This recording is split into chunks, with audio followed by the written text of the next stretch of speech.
Hi, hello friends, welcome back to my channel Ratna Competitive Exams Library. This is Ratna. So ee roju video lo manamu TET and DSE ki sambandhinchi marathon video ni chuseddamandi. Try methods అంటే ఏంటేంటి maths, science, social ఈ మూడింటి నుంచి కూడా 6 chapters ఉన్నాయి కదా ఒక్కో సబ్జెక్ట్కి సంబంధించి. సో అన్నీ కూడా మనము మ్యారథాన్ రివిజన్ కింద ఒక వీడియోని అయితే మీకోసం ప్రిపేర్ చేసేసాను.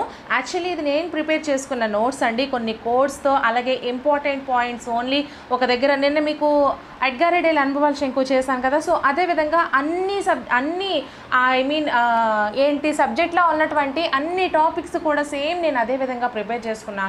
సో రైటింగ్ కూడా నాదేనండి. చాలామంది అంటున్నారు మేడం గారు వేరే ఛానల్ వాళ్ళది మీరు చెప్పేస్తున్నారా అని. ఇదంతా నా ఓన్ వర్క్ నేను ప్రిపేర్ చేస్తుంటే వేరే ఛానల్ వాళ్ళది చేసేంత టైము, తీరిక, ఓపిక నాకైతే మాత్రం లేదండి. వేరే ఛానల్ని పట్టించుకునేంత తీరిక అయితే మాత్రం మెయిన్ లేదు. ఎందుకంటే నేను హౌస్ లీడ్ చేస్తూ ఈ వీడియోస్ చేస్తున్నాను. సో చాలా కష్టపడుతున్నాను. ఈ వర్క్ అంతా కూడా నాది, నా ఓన్గా నేను చేసి కష్టపడి చేసింది. ఓకేనా? సో ఇది మీకు క్లియర్ అయింది కదా. సో అండ్ ఇంకో విషయం ఏంటంటే నా ఛానల్ని ఫస్ట్ టైం ఎవరైనా విజిట్ చేస్తున్నట్లయితే ఇదే విధంగా అన్ని సబ్జెక్ట్స్ కూడా కంప్లీట్ చేసేసాను, మెథడాలజీస్ కంప్లీట్ చేసేసాను. టెట్ అండ్ డిఎస్సికి almost classes and previous and practice bits కూడా చేసేసాను. ప్రీవియస్ అండ్ ప్రాక్టీస్ బిట్స్ చెప్పేటప్పుడు కూడా మీకు ఎలా చెప్తున్నాను అంటే క్లియర్గా వివరించి మరీ చెప్తున్నానండి. సో ఛానల్ అయితే సబ్స్క్రైబ్ చేసుకోండి. అలాగే ఈ వీడియో నచ్చినట్లయితే ఖచ్చితంగా లైక్ చేయండి. ఎగ్జామ్కి వెళ్ళే ముందు 2 సార్లైనా ఈ వీడియోని చూసినట్లయితే ఖచ్చితంగా డెఫినెట్లీ మీరు మంచి స్కోర్ అనేది చేసుకుంటారు. సో లేట్ చేయకుండా మనమైతే టాపిక్ని డిస్కస్ చేసేద్దాం. సో కలర్ రెడ్ కలర్ పట్టనా? ఓకే. ఫస్ట్ ఆఫ్ ఆల్ ప్రయోగశాల రిజిస్టర్ల నిర్వహణ అండి, ఇది నా ఓన్ రైటింగ్. సో మీకు క్వాలిటీ ఏమైనా తగ్గినట్లయితే మీరు వీడియో క్వాలిటీ పెంచుకోండి. రైట్ సైడ్ పైన 3 డాట్స్ ఉంటాయి కదా, దాని మీద ప్రెస్ చేసి మీరు వీడియో క్వాలిటీ పెంచుకున్నట్లయితే మీకు క్లియర్గా ఉంటుంది. ఇప్పుడైతే మాత్రం మీకు టైం లేదు కాబట్టి వినేసేయండి ఒక 2 టైమ్స్. తర్వాత డిఎస్సి ఏదైతే ఉంటుందో దానికి నోట్స్ మాత్రం ఇది ప్రిపేర్ చేసుకోండి, క్లియర్గా చాలా బాగుంటుంది. సో ఫస్ట్ ఆఫ్ ఆల్ మనకి ఇంపార్టెంట్ ఏంటి, ప్రయోగశాల రిజిస్టర్ల నిర్వహణ అండి. ఈ ప్రయోగశాల రిజిస్టర్ల నిర్వహణ గురించి మనకి తరచూ క్వశ్చన్స్ అయితే అడుగుతున్నారు. సో వాటి గురించి డిస్కస్ చేసుకుందాము. సో ప్రయోగానికి ముందు అంటే తెచ్చిన వెంటనే, ప్రయోగానికి పరికరాలు తెచ్చిన వెంటనే వాటిని మనము ఆక్సిన్ లేదా ప్రవేశ రిజిస్టర్లు అని అంటారు. ఇక్కడ మనకి ప్రయోగానికి ముందు అంటే తెచ్చిన వెంటనే మనకి చేస్తే వాటిని ప్రవేశ రిజిస్టర్లు అని అంటారండి. సో ప్రవేశ రిజిస్టర్ల తర్వాత దశ వచ్చేసరికి స్టాక్ రిజిస్టర్లు. ఈ స్టాక్ రిజిస్టర్లు వచ్చేసరికి మనకి 3 రకాలు ఉంటాయండి. ఓకేనా?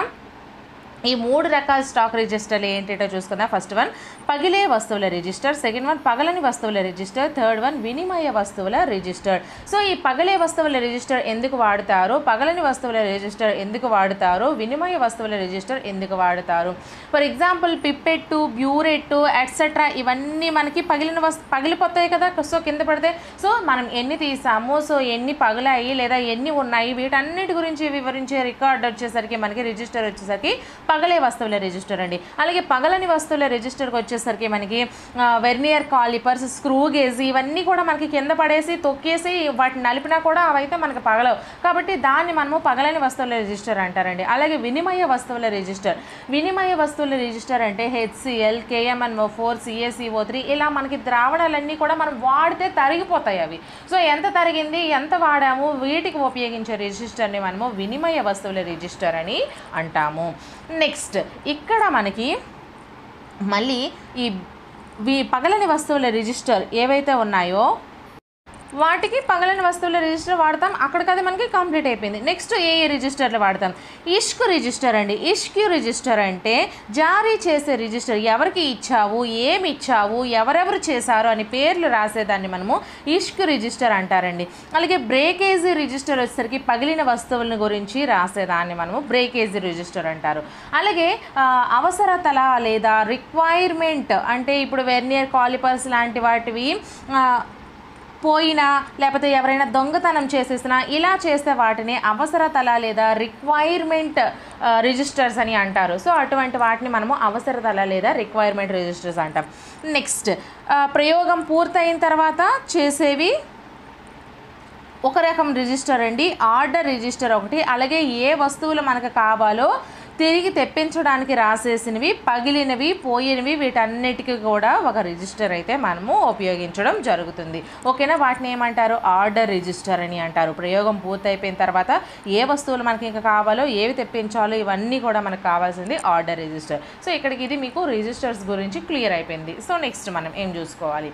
సో ఇది మీకు ఇంపార్టెంట్ అండి, చాలా ఇంపార్టెంట్. ఓబీబీ కిట్ అండి. ఓబీబీ కిట్ ఇది మనకి మ్యాథ్స్కి సంబంధించింది, విజ్ఞాన శాస్త్రం అంటే సైన్స్కి సంబంధించి ఓబీబీ కిట్లో ఏమేమి ఉంటాయి, ఏంటేంటి ఉంటాయి, వాటి యొక్క రకాలు ఏంటి చూసుకుందాము. సో ఇది సైన్స్కి సంబంధించి ఓబీబీ కిట్ అండి. మూడింటిని కూడా నేను ఒకే వీడియోలో చెప్తాను అన్నాను కదా. సో ఎన్పి 1986 సిఫారసుల ఆధారంగా 1987లో అమలైందండి ఈ ఓబీబీ కిట్ అనేది. బోధనలో నాణ్యత పెంచడమే ఈ ఓబీబీ కిట్ యొక్క ముఖ్య లక్ష్యం. బోధనలో ఇప్పటి వరకు నాణ్యత పెంచడమే దేని యొక్క ముఖ్య లక్ష్యం? ఆప్షన్స్ ఇస్తాడండి, చాలా ఆప్షన్స్ ఇచ్చి ఓబీబీ కూడా ఇస్తాడు. సో ఓబీబీ అని పెడతారు. ఓబీబీ అంటే ఏంటి? Operation black board. ఓకేనా.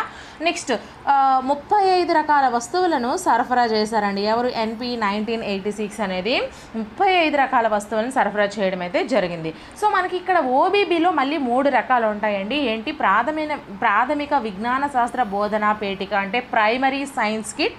అలాగే సెకండ్ వన్ సమగ్ర విజ్ఞాన శాస్త్ర బోధనా పేటిక అంటే integrated science kit. Third one చిట్టి పరికరాలు పెట్టే అంటే మినీ టూల్ కిట్ అండి. ఈ 3 రకాల్లో దేంట్లో ఎన్నెన్ని ఉంటాయి, ఏమేమి ఉంటాయి చూసుకుందాము.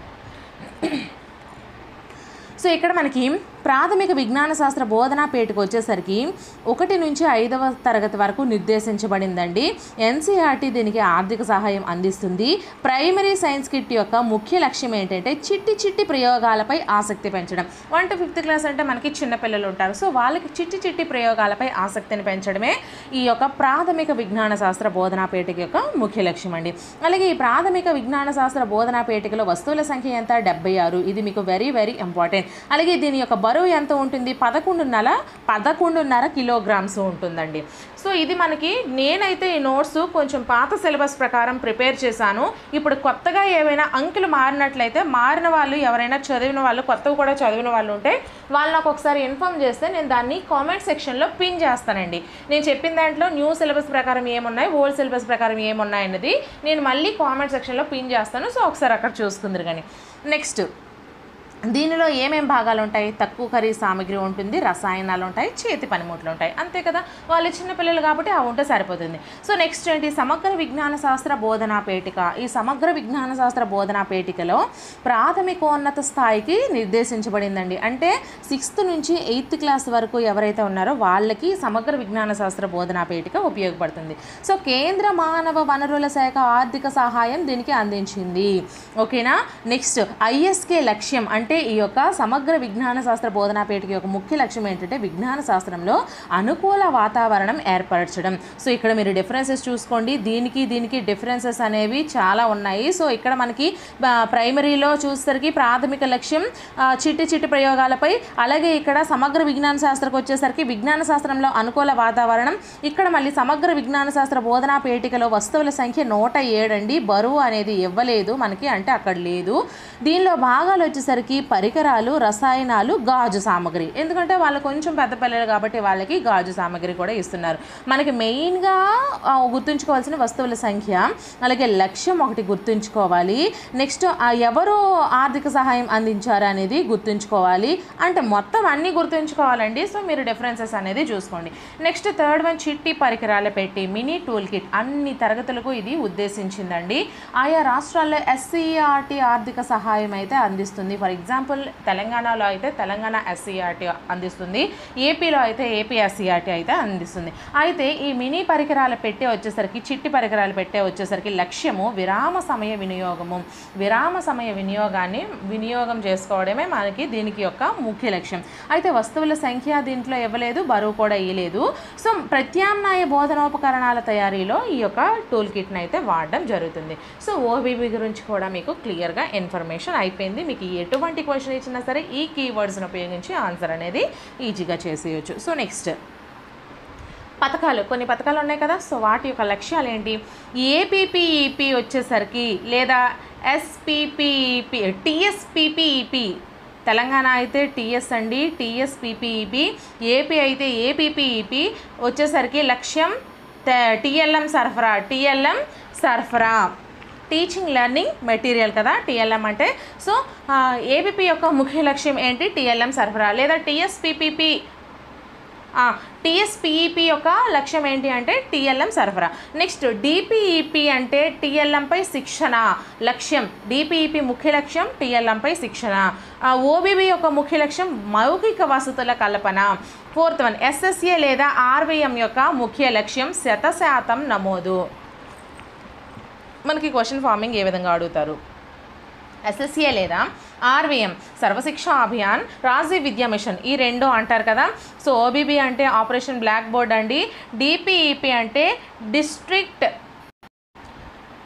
Project educational programme. ఏపీపీఈపీ అంటే Andhra Pradesh project educational programme. So ఇక్కడ ఎస్ఎస్ఏ లేదా ఆర్వీఎం యొక్క ముఖ్య లక్ష్యం ఏంటి? క్రింది వాటిలో టీఎల్ఎం సరఫరానా, టీఎల్ఎంపై శిక్షణ, మౌఖిక వసతుల కల్పన, 100% నమోదా?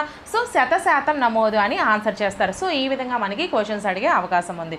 సో నెక్స్ట్ ఎన్సీఆర్టీ యొక్క వర్గీకరణ అండి. ఇవన్నీ కూడా మనకి సైన్స్కి సంబంధించినవి కదా. ఇది మనకి ఇంతకుముందు మనము సైన్స్కి సంబంధించి చూసుకున్నాము. ఇక్కడ మనకి సైన్సు, మ్యాథ్స్, సోషల్ ఈ మూడింటికి కూడా సంబంధించినవి టోటల్గా కలిపి నేను మీకు చెప్తున్నాను.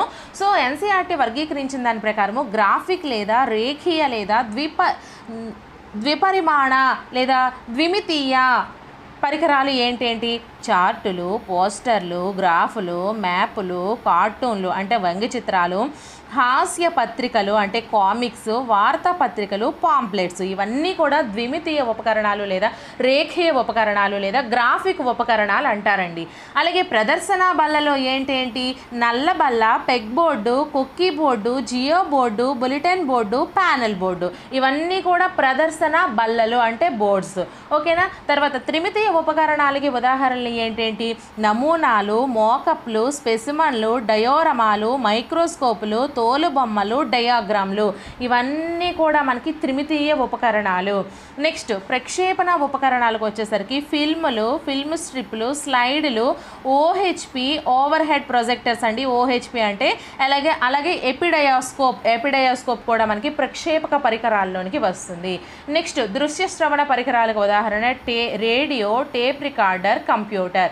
నెక్స్ట్ క్రియాశీల సాధనాలకు వచ్చేసరికి క్షేత్ర పర్యటనలు, విహారయాత్రలు, విజ్ఞాన యాత్రలు, సైన్స్ ఫేర్లు. ఓకేనా. సో మీకు క్లియర్ అయిపోయింది. నెక్స్ట్ మనం చూసుకుంటే గణితం అనేది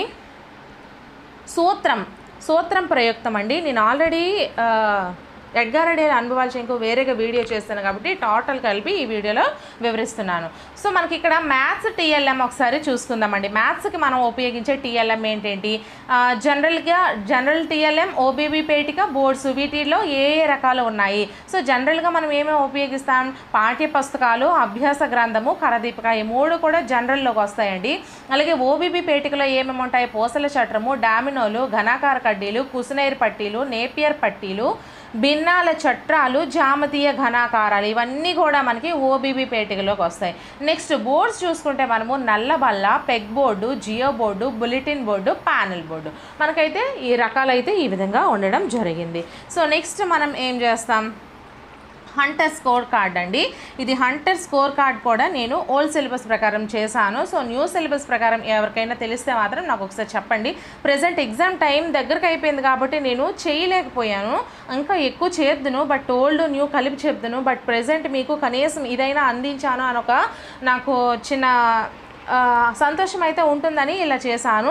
so Hunter score card 100 points అంటే 100 పాయింట్ల విభజన ఎలా చేస్తారో ఒకసారి చూసుకుందామండి. విద్యార్థుల స్థాయికి 300 పాయింట్లు ఇస్తారు. హంటర్ స్కోర్ కార్డులో విద్యార్థుల స్థాయికి ఎన్ని పాయింట్లు ఇస్తారు? 300 పాయింట్ల, 250 పాయింట్ల, 140 పాయింట్ల, 100 పాయింట్ల అని ఈ విధంగా మనకి క్వశ్చన్స్ అడిగే అవకాశం అయితే ఉంది. సో 300 పాయింట్లు అని చెప్తారు. నెక్స్ట్ విషయానికి ఎన్ని ఇస్తారు? 250 పాయింట్లు ఇస్తారు. అభ్యాసాలకు ఎన్ని ఇస్తారు? 140 పాయింట్లు ఇస్తారు. భాషా శైలికి ఎన్ని ఇస్తారు? 100 పాయింట్లు ఇస్తారు. భౌతిక రూపానికి ఎన్ని ఇస్తారు? 100 పాయింట్లు ఇస్తారు. రచయిత అనుభవానికి ఎన్ని ఇస్తారు? 60 పాయింట్లు ఇస్తారు. తరగతి ఉపయోగానికి ఎన్ని ఇస్తారు? 50 పాయింట్లు ఇస్తారు. సో మొత్తం మనకి 1000 పాయింట్స్ అయిపోయింది కదా. సారీ ఫ్రెండ్స్, అక్కడ 100 అని చెప్పాను కదా. సారీ ఫ్రెండ్స్, ఇది 1000 అండి. 1000 పాయింట్ల విభజన. సో 1000 పాయింట్స్కి మనము ఎలా విభజిస్తారనేది. సో దీనికి చిన్న కోడ్ వచ్చేసరికి వివి అభాభౌరత లేదా వివి అభౌ భారత అని మీరు గుర్తుంచుకుంటే, వి అంటే విద్యార్థుల స్థాయి, వి అంటే విషయము, ఆ అంటే అభ్యాసాలు, అలాగే భా అంటే భాషా శైలి, భౌ అంటే భౌతిక రూపం, రా అంటే రచయిత అనుభవం, తా అంటే తరగతి ఉపయోగం. ఈ విధంగా మీరు ఈ చిన్న కోడ్ ద్వారా నేర్చుకోవచ్చండి. సో నెక్స్ట్ మనం చూసుకుందాం విద్యా ప్రణాళిక, కరికులం. సో ఈ కరికులం అంటే ఏంటి, విద్యా ప్రణాళిక ఎలా చేస్తారు? సో విద్యా ప్రణాళిక అంటే కరికులం అండి. దీన్నే పాఠ్య ప్రణాళిక అని కూడా అంటారు. ఈ విద్యా ప్రణాళికను విద్యావేత్తలు తయారు చేస్తారు. నెక్స్ట్ విద్యా ప్రణాళిక తర్వాతది విషయ ప్రణాళిక అండి. దీన్నే సిలబస్ అంటారు, దీన్నే పాఠ్యక్రమం అని కూడా అంటారు. SRPS అనేది ఈ యొక్క విషయ ప్రణాళికను తయారు చేస్తారు. నెక్స్ట్ వార్షిక ప్రణాళికనే ఇయర్ ప్లాన్ అంటారండి. అలాగే తర్వాత యూనిట్ పథకము, దీన్ని యూనిట్ ప్లాన్ లేదా విభాగ ప్రణాళిక అంటారు. తర్వాతది పాఠ్య పథకము లేదా పాఠ్యాంశ ప్రణాళిక, పాఠ్య పథకము లేదా పాఠ్యాంశ ప్రణాళిక. సో దీన్ని మనము లెసన్ ప్లాన్ అంటామండి. సో ఈ 3 ప్లాన్స్ కూడా ఉపాధ్యాయుడు చేస్తాడు. ఎవరు చేస్తారండి? ఉపాధ్యాయుడు చేస్తాడు. కాబట్టి మనకి వీటిని ఉపాధ్యాయుని యొక్క ప్రణాళికలు అంటారు. సో విద్యా ప్రణాళికను ఎవరు ప్రిపేర్ చేస్తారు? విద్యావేత్తలు ప్రిపేర్ చేస్తారు. మనకి క్వశ్చన్స్ ఈ విధంగా అడుగుతారండి. అలాగే యూనిట్ పథకాన్ని ఎవరు రచిస్తారు? ఉపాధ్యాయుడు రచిస్తారు. సో ఈ విధంగా మీకు క్వశ్చన్స్ అయితే అడగడం జరుగుతుంది. సో నెక్స్ట్ మనం చూసుకుంటే NCF యొక్క 4 సూత్రాలు, NCF 2005 యొక్క 4 సూత్రాలు ఏంటేంటి? జాలిప్రాకు అనే కోడ్ ద్వారా మనము నేర్చుకోవచ్చు. లింగ వివక్షత తొలగింపు, కుల మత వర్గ విభేదాలను తొలగింపు, ప్రాంతీయ అసమానతల తొలగింపు, జాతీయ అంతర్జాతీయ అవగాహన. సో వీటిని మనము NCF 2005 యొక్క 4 సూత్రాలని అంటాము. జా అంటే జాతీయ అంతర్జాతీయ అవగాహన, లి అంటే లింగ వివక్ష తొలగింపు, ప్రా అంటే ప్రాంతీయ అసమానతల తొలగింపు, కు అంటే కుల మత వర్గ విభేదాల తొలగింపు. నెక్స్ట్ శీర్షిక విధానం అండి. శీర్షిక విధానం అంటే ఏంటి, సర్పిల విధానం అంటే ఏంటి, ఇవి మనకి వెరీ వెరీ వెరీ ఇంపార్టెంట్ కదా. సో మనము ఇవి నేర్చుకోవాలి. సో శీర్షిక విధానం అంటే ఏంటి? ఏదైనా ఒక అంశానికి చెందిన సమగ్రమైన సమాచారాన్ని ఒక తరగతికి చెందిన ప్రణాళికలోనే పొందుపరచడం శీర్షిక విధానము. ఫర్ ఎగ్జాంపుల్ మనకి ఏదైనా ఒక అంశానికి, ఫర్ ఎగ్జాంపుల్ భారతదేశము అని ఉందనుకో, ఆ భారతదేశం మొత్తం మీకు 5వ తరగతిలోనే నేర్పిస్తాడు. సో 5వ తరగతిలోనే నేర్పించేయడం మనకి భారతదేశం మొత్తం గురించి, అది శీర్షిక విధానం అవుతుంది. సో మనం భారతదేశాన్ని ఎగ్జాంపుల్గా తీసుకుందాము. ఏదైనా ఒక శాస్త్రానికి చెందిన సమగ్రమైన సమాచారాన్ని ఒక తరగతికి చెందిన ప్రణాళికలోనే పొందుపరిస్తే దాన్ని మనము శీర్షిక విధానం అంటారు. దీనికి మారుపేర్లు పాఠ్య విభాగ పద్ధతి, శీర్షిక విధానాన్ని పాఠ్య విభాగ పద్ధతి అంటారు, ప్రకరణాల పద్ధతి అంటారు, అంశముల పద్ధతి అంటారు. దీంట్లో ఉండేటువంటి ముఖ్య సూత్రాలు విషయ పరిపూర్ణత, విషయ కాఠిన్యత. శీర్షిక విధానంలోని ముఖ్య సూత్రాలు ఏంటి? విషయ పరిపూర్ణత, విషయ కాఠిన్యత. అలాగే ఒకే తరగతికి చెందినటువంటి, ఫర్ ఎగ్జాంపుల్ ఒక పిల్లవాడికి, ఒక 5వ తరగతి పిల్లవాడికి, వాడికి భారతదేశం మొత్తం ఒకే 5వ తరగతిలోనే వాడికి చెప్పేస్తే అది ఏ పద్ధతి అవుతుంది? శీర్షిక పద్ధతి అవుతుంది. శీర్షిక పద్ధతికే ఉన్నటువంటి మిగతా పేర్లు ఏంటేంటి? పాఠ్య విభాగ పద్ధతి, ప్రకరణాల పద్ధతి, అంశముల పద్ధతి. సో ఈ విధంగా మనకి రకరకాలుగా అయితే క్వశ్చన్స్ అడిగే అవకాశం ఉందండి. సో జాగ్రత్తగా చూసుకోండి. నెక్స్ట్ ఏకకేంద్ర పద్ధతి అండి. సో ఏకకేంద్ర పద్ధతి అంటే అంశాలను కష్టతరాన్ని బట్టి వివిధ తరగతులకు విస్తరించిన విధానము ఏకకేంద్ర విధానము. దీని మారుపేర్లు అమర్చే విధానము, విస్తరణ విధానము. దీని యొక్క మారు పేర్లు అమర్చే విధానము, విస్తరణ విధానం. సో ఏకకేంద్ర పద్ధతి అనేది ఈ విధంగా ఉంటుందండి. సో అంశాలను కష్టతరాన్ని బట్టి, ఫర్ ఎగ్జాంపుల్ మనం భారతదేశాన్ని తీసుకున్నాం కదా. సో భారతదేశం యొక్క చిహ్నాలన్నీ చెప్పడం 3rd క్లాస్ అండి. భారతదేశంకి కొంచెం సమగ్రమైన సమాచారం, వాటి యొక్క ఉనికి, విస్తరణ, చుట్టూ సరిహద్దు దేశాలు 4వ తరగతిలో చెప్తారు. 5వ తరగతికి వచ్చేసరికి కొంచెం టోటల్కి సంబంధించి జనాభా ఎంత శాతము, అడవుల విస్తరణ ఎంత. సో మనకు అదే 10th క్లాస్కి వచ్చేసరికి భారతదేశం యొక్క ఉనికి విస్తరణ ఒక లెసన్ పెడుతున్నాడు. అలాగే ఇంకొక లెసన్ ఏంటి, అక్షాంశాలు రేఖాంశాలు పెడుతున్నాడు. ఇంకొక లెసన్ వాటి యొక్క అడవుల గురించి పెడుతున్నాడు. ఇంకొక లెసన్ ఇలా మనకి కఠినత స్థాయిని బట్టి ఒక్కొక్క క్లాస్కి పెంచుతూ పోతే దాన్ని మనము ఏకకేంద్ర విధానం అని అంటారు. ఈ ఏకకేంద్రకే మరికొన్ని పేర్లు ఏంటి? అమర్చే విధానము, విస్తరణ విధానము అని అంటారు. దీంట్లో మెయిన్ సూత్రాలు ఏంటి? సరళత నుంచి క్లిష్టత వైపుకి, సహసంబంధం, శిశు కేంద్రీకృతం అంటే శిశువు కేంద్రీకృతాన్ని అనుసరించి ఈ యొక్క పద్ధతి ఉంటుంది కాబట్టి దీన్ని శిశు కేంద్రీకృతం అంటారండి. నీటి తరంగాలతో చూసేసాం. సో ఇవి నీటి తరంగాల్లాగే ఉన్నాయి కదా, మళ్ళీ ఇలా కలపకుండా ఉండకండి, ఇలా కలిపితేనే అవి నీటి తరంగాలు అవుతాయి. ఓకేనా? సో ఈ నీటి తరంగాల రూపంలో ఉంటుంది. దీని యొక్క సూత్రం ఏంటి? సరళత నుంచి క్లిష్టత, అంటే తక్కువ నుంచి ఎక్కువకి. సో దీన్ని మనము ఏకకేంద్ర విధానం అంటారు. సో మీకు క్లియర్ అయిపోయింది. సో నెక్స్ట్ సర్పిల విధానం అండి. సర్పిల విధానం అంటే ఏంటి? అంశాలను కేవలం 3 లేదా 4 నెలల కాలంలో లేదా టర్మ్ కాలంలో లేదా సెమిస్టర్ కాలంలో పునరావృతం చేస్తూ ఉంటే, అంటే ఫర్ ఎగ్జాంపుల్ ఈ భారతదేశం గురించి వాడికి 3rd క్లాస్లో నేర్చుకున్నాడండి కొంచెము, దాన్నే మళ్ళీ 4th క్లాస్కి వెళ్ళిన తర్వాత ఒక కొద్ది టైం వరకు దాన్నే మళ్ళీ చెప్తూ ఉన్నారు వాడికి వచ్చినంత వరకు. మళ్ళీ 5వ తరగతి వెళ్ళినప్పుడు మళ్ళీ కొంత టైం వరకు చెప్పారు. సో ఈ విధంగా ఒక టర్మ్ కాలంలో లేదా ఒక సెమిస్టర్ కాలంలో లేదా ఒక 3 నుంచి 4 నెలల అంశాలను పునరావృతం చేస్తే అవే చెప్తూ ఉంటే దాన్ని మనము సర్పిలి విధానము లేదా ఏకకేంద్రము యొక్క రూపాంతరము మరియు ఏకకేంద్రకాల కుదింపు ఉద్యమం అని అంటారు. దీనికి మారు పేర్లు ఏంటంటే వర్తులాకార ఉపగమము, ఉదావర్తి విధానము, కుంతల ఉపగమము మరియు ఆరోహణ క్రమాభివృద్ధి ఉపగమం అని కూడా అంటారు. సర్పిలి విధానానికి ఎన్ని పేర్లు ఉన్నాయో ఒకసారి చూడండి. ఓకేనా? సో నెక్స్ట్ దీన్ని నిచ్చెన విధానం అని కూడా అంటారు. స్ప్రింగ్ చుట్టతో పోలుస్తాం. సో చూసారా, ఇలా వెళ్ళిపోయింది, అందుకే ఇందాక అలా పెట్టకూడదని చెప్పాను. దీన్ని స్ప్రింగ్ చుట్టతో కూడా పోలుస్తాము. ఎంపిక పరీక్షలకు లేదా పోటీ పరీక్షలకు సిద్ధమైన విద్యార్థులకు ఇది చాలా బాగా తోడ్పడుతుంది. ఎందుకంటే వాళ్ళకి ముందు అవగాహన చేసి చెప్తేనే కదా ఇప్పుడు మీకు అర్థమవుతుంది. నేను ఇలా చదువుకొని వెళ్ళిపోతే మీకు అర్థమవుతుందా? ఒక పిల్లవాడిని తెచ్చాను, ఒక 5వ క్లాస్ని తెచ్చాను, ఒక భారతదేశ పటాన్ని తెచ్చాను, సో మీకు వివరిస్తున్నాను కాబట్టి మీకు కొంచెం క్లియర్ అవుతుంది. అదే లేకపోతే చదువుకుంటూ వెళ్ళిపోతే మీకు అర్థం కాదు. సో ఈ విధంగా ఉంటుందన్నమాట. అయితే ప్రస్తుతం ఏపీ అండ్ టీఎస్లో సైన్స్, సోషల్, మ్యాథ్స్ ఏకకేంద్ర విధానంలో ఇవ్వబడి ఉన్నాయి. సోషల్ అకాడమీ మాత్రము సర్పిల విధానం కొంచెం ఉంటుంది. అలాగే గణితాన్ని తరగతిలో సర్పిల విధానంలో అనుసరిస్తున్నాం. ఈ పాయింట్స్ కూడా కొంచెం మీరు జాగ్రత్తగా గుర్తుపెట్టుకోండి. సో నెక్స్ట్ మనం చూసుకుంటే దృష్టి యందు, అంటే మనం కొంచెం జాగ్రత్తగా గుర్తుపెట్టుకోవాల్సినవి ఇవి కూడా నేను కొంచెం ఓల్డ్ వే పెట్టాను.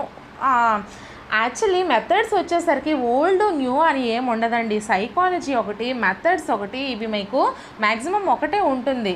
ఇవి చరిత్ర టైప్లో ఉంటాయి. సో మారిస్తే 1-2 పాయింట్స్ అటు ఇటు మారుస్తాయి. సో అది జాగ్రత్తగా గుర్తుపెట్టుకోండి. ఇన్ కేస్ ఏదైనా మారినా కూడా మీరు నాకు చెప్పండి, నేను దాన్ని పిన్ చేస్తాను. ఓకేనా? ఇప్పుడు ఎక్కువ టైం లేదు, లేదంటే 2 కలిపి నేను మీకు పెడతాను. పాఠశాల యొక్క పని దినాలు ఎంత అండి? 202 నుంచి 220 వరకు. సో వ్యక్తిగత సెలవులు 15+7, 15+7+5, 15+7 లేదా 15+7+5 వ్యక్తిగత సెలవు దినాలు అవుతాయి. ఐచ్ఛిక సెలవులు ఓహెచ్లు అంటే 5 అండి. స్థానిక సెలవులు ఎల్హెచ్లు 3, ఋతుకాల సెలవులు 7, పరీక్షా దినాలు 12+18 30. సో టోటల్ మనకి 202 నుంచి 220 పాఠశాల పని దినాలు వస్తాయి. సో సెలవుల గురించి కూడా మీరు చూసుకోండి. ఓకేనా? సో నెక్స్ట్ అభ్యసనము. సో ఇవి క్వశ్చన్స్ అలా అడుగుతారు. ఇక్కడ చూడండి, ఒకటి రాసిన ఎగ్జాంపుల్గా అభ్యసనానికి రాచబాట ప్రేరణ. అభ్యసనానికి రాచబాట వంటిది ప్రేరణ. రాచబాట ప్రేరణకు అభ్యసనానికి ఉపయోగపడుతుంది. ప్రేరణ దేనికి రాచబాటగా ఉపయోగపడుతుంది? అభ్యసనానికి రాచబాటగా ఉపయోగపడుతుంది. దీన్ని ఈ విధంగా అయినా అడగొచ్చండి, దీన్ని ఇలా అయినా అడగొచ్చండి. 2 విధాలుగా మనకి అడగొచ్చు. సో అభ్యసనానికి మూలము వంటిది అనుభవము, అభ్యసనానికి పునాది వంటిది సంసిద్ధత, అభ్యసనానికి రాచబాట ప్రేరణ, అభ్యసనానికి ప్రేరణ బోధన, అభ్యసనానికి తొలిమెట్టు నాగరికత, అభ్యసనానికి అద్దం వంటిది పరిసరము. సో ఇలా అడగొచ్చు. లేదా అభ్యసనము దేని యొక్క అనుభవము, మూలము యొక్క అనుభవము, అభ్యసనం దేని యొక్క పునాది, అభ్యసనం సంసిద్ధత యొక్క పునాది, లేదా అభ్యసనం సంసిద్ధతకు ఎటువంటిది, పునాది వంటిది, అభ్యసనం ప్రేరణకు ఎటువంటిది, రాచబాట వంటిది, అభ్యసనం బోధనకు ఎటువంటిది, ప్రేరణ వంటిది, అభ్యసనం నాగరికతకు ఎటువంటిది, తొలి మెట్టు వంటిది, అభ్యసనం పరిసరానికి ఎటువంటిది, అద్దం వంటిది. సో మనకి 2 టైప్స్లో క్వశ్చన్స్ అయితే అడగొచ్చు. సో ఇవి ఇంపార్టెంట్, మీరు జాగ్రత్తగా గుర్తుపెట్టుకోండి. సో నెక్స్ట్ మనం చూసుకుంటే క్యాబిన్ 1968లో మనకి జ్ఞానేంద్రియ ద్వారా ఎంత, స్మృతి ప్రక్రియల ద్వారా ఎంత మనం గ్రహిస్తామనేది ఇచ్చాడు. సో చూసుకోండి ఒకసారి. రుచి ద్వారా ఓన్లీ 1% అండి, స్పర్శ ద్వారా 1.5%, వాసన ద్వారా 3.5%, వినడం ద్వారా 11%, చూడడం ద్వారా 83% మనకైతే ఈ యొక్క అభ్యసనానికి ఉపయోగపడతాయండి. నేర్చుకోవడం అనేది ఈ విధంగా ఉంటుంది. అలాగే స్మృతి ప్రక్రియల ద్వారా చదవడం ద్వారా 10%, వినడం ద్వారా 20%, చూడడం ద్వారా 30%, విని చూడడం ద్వారా 50%, వివరించడం ద్వారా 70 లేదా 80%, చేయడం ద్వారా 90% మనము నేర్చుకుంటామంట. సో ఇవి ఒకసారి చూసుకోండి. రుచి ద్వారా 1%, స్పర్శ ద్వారా 1.5%, అలాగే వాసన ద్వారా 3.5%, వినడం ద్వారా 11%, చూడడం ద్వారా 83%. అలాగే ఇక్కడ మనము స్మృతి ప్రక్రియల ద్వారా చదవడం ద్వారా 10%, వినడం ద్వారా 20%, చూడడం ద్వారా 30%, విని చూడడం ద్వారా చవిచూవివి మీరు కోడ్స్ ఎలా అయినా పెట్టుకోవచ్చండి. రుస్పవావి ఎలా అయినా పెట్టుకోవచ్చు, మీకు నచ్చినట్టు పెట్టుకోండి. సో ఈ విధంగా అయితే మనకి ఉండడం జరుగుతుంది. సో ఇక్కడ మీకు కొన్ని క్వశ్చన్స్ ఇచ్చారు, మీరు కావాలంటే చూసుకోండి. ఓకేనా. నెక్స్ట్ థారండైక్ చెప్పినటువంటివి నియమాల గురించి. సంసిద్ధతా నియమము, అభ్యాస నియమము, ఫలిత నియమము, ఈ 3 నియమాల గురించి చెప్పాడు కదా. సంసిద్ధతా నియమం అంటే ఎప్పుడు సన్నివేశ ఏర్పాటునే సంసిద్ధతా నియమం అంటారు.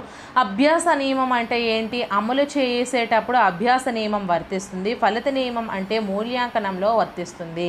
ఓకేనా. సో నెక్స్ట్ బోధనా పద్ధతులండి. ఈ బోధనా పద్ధతులను నెక్స్ట్ ఏంటంటే ఇంతకుముందు కొన్ని గణిత పేటికల్లో ఉండేవి డామినో కార్డులు ఇవన్నీ ఎన్ని అని లాస్ట్లో నేను మీకు వివరిస్తాను. జస్ట్ లైట్గానే ఇంపార్టెంట్ పాయింట్స్ నేను మీకు వివరిస్తాను. సో బోధనా పద్ధతులు ఇది గణితానికి సైన్స్కి సంబంధించండి. సైన్స్కి సంబంధించి ఏ బోధనా పద్ధతులు, ఉపాధ్యాయ బోధనా పద్ధతులు ఏంటేంటి, ఉపన్యాస పద్ధతి, ఉపన్యాస ప్రదర్శన పద్ధతి, చారిత్రక పద్ధతి. సో విద్యార్థి కేంద్రీకృత పద్ధతులు ఏంటేంటి, అన్వేషణ పద్ధతి, ప్రాజెక్ట్ పద్ధతి, చర్చా పద్ధతి, నియోజన పద్ధతి, ప్రయోగశాల పద్ధతి. సో ఇవి మనకి ఉపాధ్యాయ బోధనా పద్ధతులు, అలాగే విద్యార్థి కేంద్రీకృత బోధనా పద్ధతులు ఉన్నాయి. నెక్స్ట్ మనం చూసుకుంటే ఇవి గణిత శాస్త్రానికి సంబంధించినటువంటి బోధనా పద్ధతులు అండి. ఏంటేంటి, ఆగమన పద్ధతి, నిగమన పద్ధతి, విశ్లేషణ పద్ధతి, సంశ్లేషణ పద్ధతి, ప్రయోగశాల పద్ధతి, ప్రాజెక్ట్ పద్ధతి, అన్వేషణ పద్ధతి, క్రీడా లేదా కిండర్ గార్డెన్ మాంటిసోరీ పద్ధతి, కృత్య పద్ధతి. ఇవి గణిత శాస్త్రానికి సంబంధించినటువంటి పద్ధతులు. సో నెక్స్ట్ ఉపాధ్యాయ కేంద్రీకృత పద్ధతులు, ఇవి సోషల్కి సంబంధించండి. ఉపాధ్యాయ కేంద్రీకృత పద్ధతులు సోషల్కి సంబంధించి ఏంటంటే ఉపన్యాస పద్ధతి, కథా పద్ధతి, నాటకీకరణ పద్ధతి, వనరుల పద్ధతి. అలాగే ఇక్కడ విద్యార్థి కేంద్రీకృత పద్ధతులు ఏంటంటే ప్రాజెక్ట్ పద్ధతి, చర్చా పద్ధతి, సంఘీకృత ఉద్గార పద్ధతి, వనరుల పద్ధతి, సిమ్యులేషన్ పద్ధతి. ఇవి మీకు సోషల్కి సంబంధించి. సో నెక్స్ట్ లక్ష్యాలు స్పష్టీకరణలు అండి. సో లక్ష్యాలు స్పష్టీకరణలు అంటే మనకి సైన్స్లో ఏ విధంగా ఉంటాయి, మ్యాథ్స్ ఏ విధంగా ఉంటుంది, సోషల్. సో ఇది మనకి మ్యాథ్స్ అండి. మ్యాథ్స్లో ఎలా ఉంటుంది, ఆశయాలు తర్వాత గమ్యాలు లేదా ఉద్దేశాలు, తర్వాత లక్ష్యాలు, తర్వాత స్పష్టీకరణలు, తర్వాత అభ్యసన ఫలితాలు, తర్వాత కనీస అభ్యసన స్థాయిలు, తర్వాత ప్రావీణ్యత స్థాయిలు. అదే సోషల్లో అయితే ఆశయాలనే ఉద్దేశాలని అంటారండి. ఇక్కడ మ్యాథ్స్కి వచ్చేసరికి ఆశయాలు అంటారు, సోషల్లో ఉద్దేశాలు అంటారు. ఇదే ఆశయాలని సైన్స్లో గమ్యాలు అంటారు. సో సైన్స్లో గమ్యాలన్నా, మ్యాథ్స్లో ఆశయాలన్నా, సోషల్లో ఉద్దేశాలన్నా ఒకటే. ఇవి గుర్తుపెట్టుకోండి. తర్వాత వాటిని ఉద్దేశాలు అంటారు, తర్వాత లక్ష్యాలు సేమ్ లక్ష్యాల నుంచి. అలాగే ఇక్కడ ఉద్దేశాలు, తర్వాత గమ్యాలు, తర్వాత లక్ష్యాలు, తర్వాత కూడా ఇక్కడ ఇలా సేమ్. ఓకేనా. నెక్స్ట్ మనకి ఈ యొక్క ఆశయాలు అంటే ఏంటి, ఈ యొక్క గమ్యాలు లేదా ఉద్దేశాలు, లక్ష్యాలు అంటే ఏంటి ఒకసారి చూసుకుందాము. సో ఆశయాలు అంటే ఏంటి, జీవిత కాలాన్ని ఉపయోగించినప్పటికీ సాధించడానికి అవకాశము లేనివి, కేవలం మార్గదర్శక సూత్రాలుగా మాత్రమే పిలువబడేవి ఆశయాలు. జీరోతో భాగాహారం చేయాలనుకోవడము, వాడేం చేస్తాడు, పొటాషియం సైనైడ్ యొక్క రుచిని తెలపాలనుకోవడము, సూర్యుడిని తాకాలనుకోవడము, సూర్యుడిని ఎవడైనా తాగలడా, ఇవన్నీ కూడా ఆశయాలండి. వాడి జీవితకాలం కష్టపడినా కూడా వాడు అసలు చేయలేడు. సో వీటిని మనము ఆశయాలు అంటాము. నెక్స్ట్ గమ్యాలు లేదా ఉద్దేశాలు. ఈ గమ్యాలు లేదా ఉద్దేశాలు అంటే ఏంటి, దీర్ఘకాలిక సాధనకు అనుకూలమైనవి గమ్యాలు లేదా ఉద్దేశాలు. ఇవి సాధించవచ్చు లేక సాధించలేకపోవచ్చు. బహు విశాలమైనవి, లక్ష్యాల ద్వారా వీటిని చేరుకుంటాము. వీటిని విద్యా విధానంలో విద్యావేత్తలు మాత్రమే నిర్ణయిస్తారు. ఏంటి, గమ్యాలు లేదా ఉద్దేశాలు. అదే లక్ష్యాలు మనం చూసుకుంటే స్వల్పకాలిక సాధనకు అనువైనవి, ఖచ్చితంగా సాధించాలి, అంత విశాలమైనవి కాదు. ఉద్దేశాలు చేరడానికి మనకి సోపానాలుగా పిలుస్తారు. పాఠశాల స్థాయిలో ఉపాధ్యాయుడు నిర్ణయిస్తాడు. ఓకేనా, ఇవి మీరు పాయింట్స్ జాగ్రత్తగా గుర్తుపెట్టుకోండి. సో నెక్స్ట్ మనము చూసుకుందాము వర్గీకరణ అండి, బ్లూమ్స్ యొక్క విద్యారంగాల వర్గీకరణ. సో ఇక్కడ మనం చూసుకుంటే బ్లూమ్స్ 3 రకాలుగా వర్గీకరించాడు కదా. సో ఫస్ట్ వన్ జ్ఞానాత్మక రంగము, భావావేశ రంగము, మానసిక చలనాత్మక రంగము. సో జ్ఞానాత్మక రంగము జ్ఞానము, అవగాహన, వినియోగము, విశ్లేషణ, సంశ్లేషణ, మూల్యాంకనము. ఎలా క్వశ్చన్స్ అడుగుతారు? బ్లూమ్స్ యొక్క వర్గీకరణలోని జ్ఞానాత్మక రంగంలో అత్యున్నత స్థాయి లక్ష్యం ఏది? మూల్యాంకనం. ఏదైతే మీకు కిందన ఉందో అది అత్యున్నతం అవుతుంది. అత్యల్ప స్థాయి లక్ష్యం జ్ఞానము, అత్యున్నత స్థాయికి దిగువది లక్ష్యము సంశ్లేషణ, అత్యల్ప స్థాయికి తర్వాత లక్ష్యము అవగాహన. సో ఈ విధంగా మనకి క్వశ్చన్స్ అడిగే అవకాశం కూడా ఉంది, చాలా జాగ్రత్తగా గుర్తుపెట్టుకోండి. నెక్స్ట్ భావావేశ రంగము గ్రహించడము, ప్రతిస్పందించడము, విలువ కట్టడము, వ్యవస్థాపనము, శీలస్థాపనము. సో భావావేశ రంగంలో వర్గీకరణ, భావావేశ రంగంలో అత్యున్నత స్థాయి లక్ష్యము శీలస్థాపనము, అత్యల్ప స్థాయి లక్ష్యము గ్రహించడము, అత్యున్నత స్థాయికి దిగువ స్థాయి లక్ష్యము వ్యవస్థాపనము, అత్యల్ప స్థాయికి దిగువ స్థాయిది ప్రతిస్పందించడము. సో ఇలా మనకి క్వశ్చన్స్ అడిగే అవకాశం అయితే ఉంది. నెక్స్ట్ మానసిక చలనాత్మక రంగము అనుకరణ, హస్తలాఘవము లేదా నిర్వహణ, సునిశ్చితత్వము, ఉచ్చారణ లేదా సమన్వయము, స్వాభావీకరణము లేదా సహజీకరణము. సో బ్లూమ్స్ విద్యారంగం యొక్క లక్ష్యాల్లో మానసిక చలనాత్మక రంగానికి చెందిన దానిలో అత్యున్నత స్థాయి లక్ష్యం ఏది చెప్పండి? స్వాభావీకరణము. అత్యల్ప స్థాయిది అనుకరణ. సో ఎప్పుడైనా సరే క్రిందిది మనకి అత్యున్నత స్థాయిది అవుతుంది. ఓకేనా. సో నెక్స్ట్ మనం చూసుకుంటే, సో ఇక్కడ మనకి రంగాలు ఎవరెవరు చేశారు? జ్ఞానాత్మక రంగంపై కృషి చేసింది బ్లూమ్స్ అండి, సహాయం చేసింది గాగ్నే. భావావేశ రంగంపై కృషి చేసింది డేవిడ్ లేదా క్రెత్వెల్, సహాయం చేసింది మాసియా. మానసిక చలనాత్మక రంగాన్ని అమెరికాలో కృషి చేసింది సింప్సన్, భారత్లో కృషి చేసింది దవే, సహాయం చేసింది హీరో. ఇవి గుర్తుపెట్టుకోండి అండి, ఇవి కూడా క్వశ్చన్స్ అడుగుతున్నారు. ప్రీవియస్ క్వశ్చన్లో ఇప్పుడు నేను చెప్పిన దాంట్లో ఏది వదలలేదు. మరి తెలంగాణ టెట్ ఇప్పుడు ఎలా అడుగుతాడని నేను కూడా చెప్పలేను. ఆ తర్వాత రక్షక తంత్రాలన్నీ నా మీద ప్రయోగించేసి మా మేడం గారు అలా చెప్పలేదు, మా మేడం గారు ఇలా చెప్పలేదు అని నన్ను అనకండి. ఎవ్వరం దేవతలం కాదు, మీకు చదవడానికి మేము ఎంకరేజ్ చేస్తాం అంతే. ఓకేనా. సో వస్తే వెల్ అండ్ గుడ్, అందరూ కూడా కంగ్రాచులేషన్స్ నాకే చెప్పండి, మీ వల్లే మేము వచ్చాం అనేసి. ఓకేనా. సో నెక్స్ట్ జ్ఞానాత్మక రంగము సంవత్సరం ఎప్పుడండి? 1956. లక్ష్యము, దీని యొక్క లక్షణం ఏంటి? సరళత లేదా క్లిష్టత, పూర్తిగా విభజించబడింది. ఓకేనా. భావావేశ రంగము 1964లో ఇది స్టార్ట్ చేయడం జరిగింది. అంతర్వృద్ధి దీని యొక్క లక్షణము, మూల్యాంకనం చేయడం దీని కష్టము. తర్వాత మానసిక చలనాత్మక రంగం 1972లో ఇది సైన్స్ సోషల్. మ్యాథ్స్కి అయితే 1969 ఇచ్చాడు. దీని యొక్క లక్షణము సమన్వయీకరణము, ఇంకా కృషి జరగవలసి ఉంది. ఓకేనా. సో నెక్స్ట్ ఇవి లక్ష్యాలు స్పష్టీకరణలు అండి. ఇవి చాలా చాలా ఇంపార్టెంట్. ఇవి తెలుసుకుంటే మీరు ఆన్సర్స్ అనేది ఈజీగా చేసేయచ్చు. అలానే చూసేద్దామా మరి. సో అవగాహనలో 3 లక్షణాలు కలవు. సో అవగాహనకు చెందినటువంటి స్పష్టీకరణలు అండి ఇవి. సో ఉదాహరించాడు, దీనికి కోడ్ ఏంటి తెలుసా? ఇదిగో ఊవివి సత్యనారాయణ తీస్తున్న సినిమా అవదో వినుప్రవ్య, ఇది మనకి కోడ్ అండి. సో ఊవివి సత్యనారాయణ అంటే ఏంటి మేడం? ఊ అంటే ఉదాహరించడం, పిల్లవాడు ఉదాహరణలు ఇస్తున్నాడు అవగాహన, అలాగే విచక్షణ చేస్తున్నాడు అవగాహన, వివరిస్తున్నాడు అవగాహన, సరిచూస్తున్నాడు అవగాహన.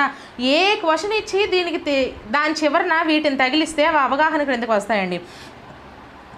అలాగే ఒక పిల్లవాడు గణిత శాస్త్రంలో పోలికలు భేదాలు చేస్తున్నాడు అవగాహన, అనువదిస్తున్నాడు అవగాహన, వర్గీకరిస్తున్నాడు అవగాహన, దోషాలు సవరించడం అవగాహన, వివేచన చేయడం అవగాహన, నిర్వర్తించడం అంటే వర్గీకరించడం వర్ణించడం అవగాహన, ప్రతిక్షేపించడం అవగాహన, వ్యాఖ్యానించడం అవగాహన. ఇంకా మరికొన్ని ఉన్నాయి, వాటి డిఫరెన్స్ చెప్పేటప్పుడు నేను మీకు చెప్తాను. సో ఇవి మనకి అవగాహనలో ఉన్నటువంటి ముఖ్యమైన స్పష్టీకరణ. సో క్వశ్చన్ ఎలా అడుగుతారు? ఒక పిల్లవాడు ఒక లెక్క తీసుకొని దానికి ఉదాహరణలు చేస్తున్నాడు. సో దానిలానే ఇంకెన్నో ఉదాహరణలు చేస్తున్నాడు. సో వాడు ఏ లక్ష్యానికి చెందాడు, అవగాహన అనే లక్ష్యానికి చెందాడు అని మీరు ఆన్సర్ అనేది ఈజీగా చేసేయాలి. సో ఈ విధంగా మనకి క్వశ్చన్స్ అడిగే ఛాన్సెస్ ఉన్నాయి.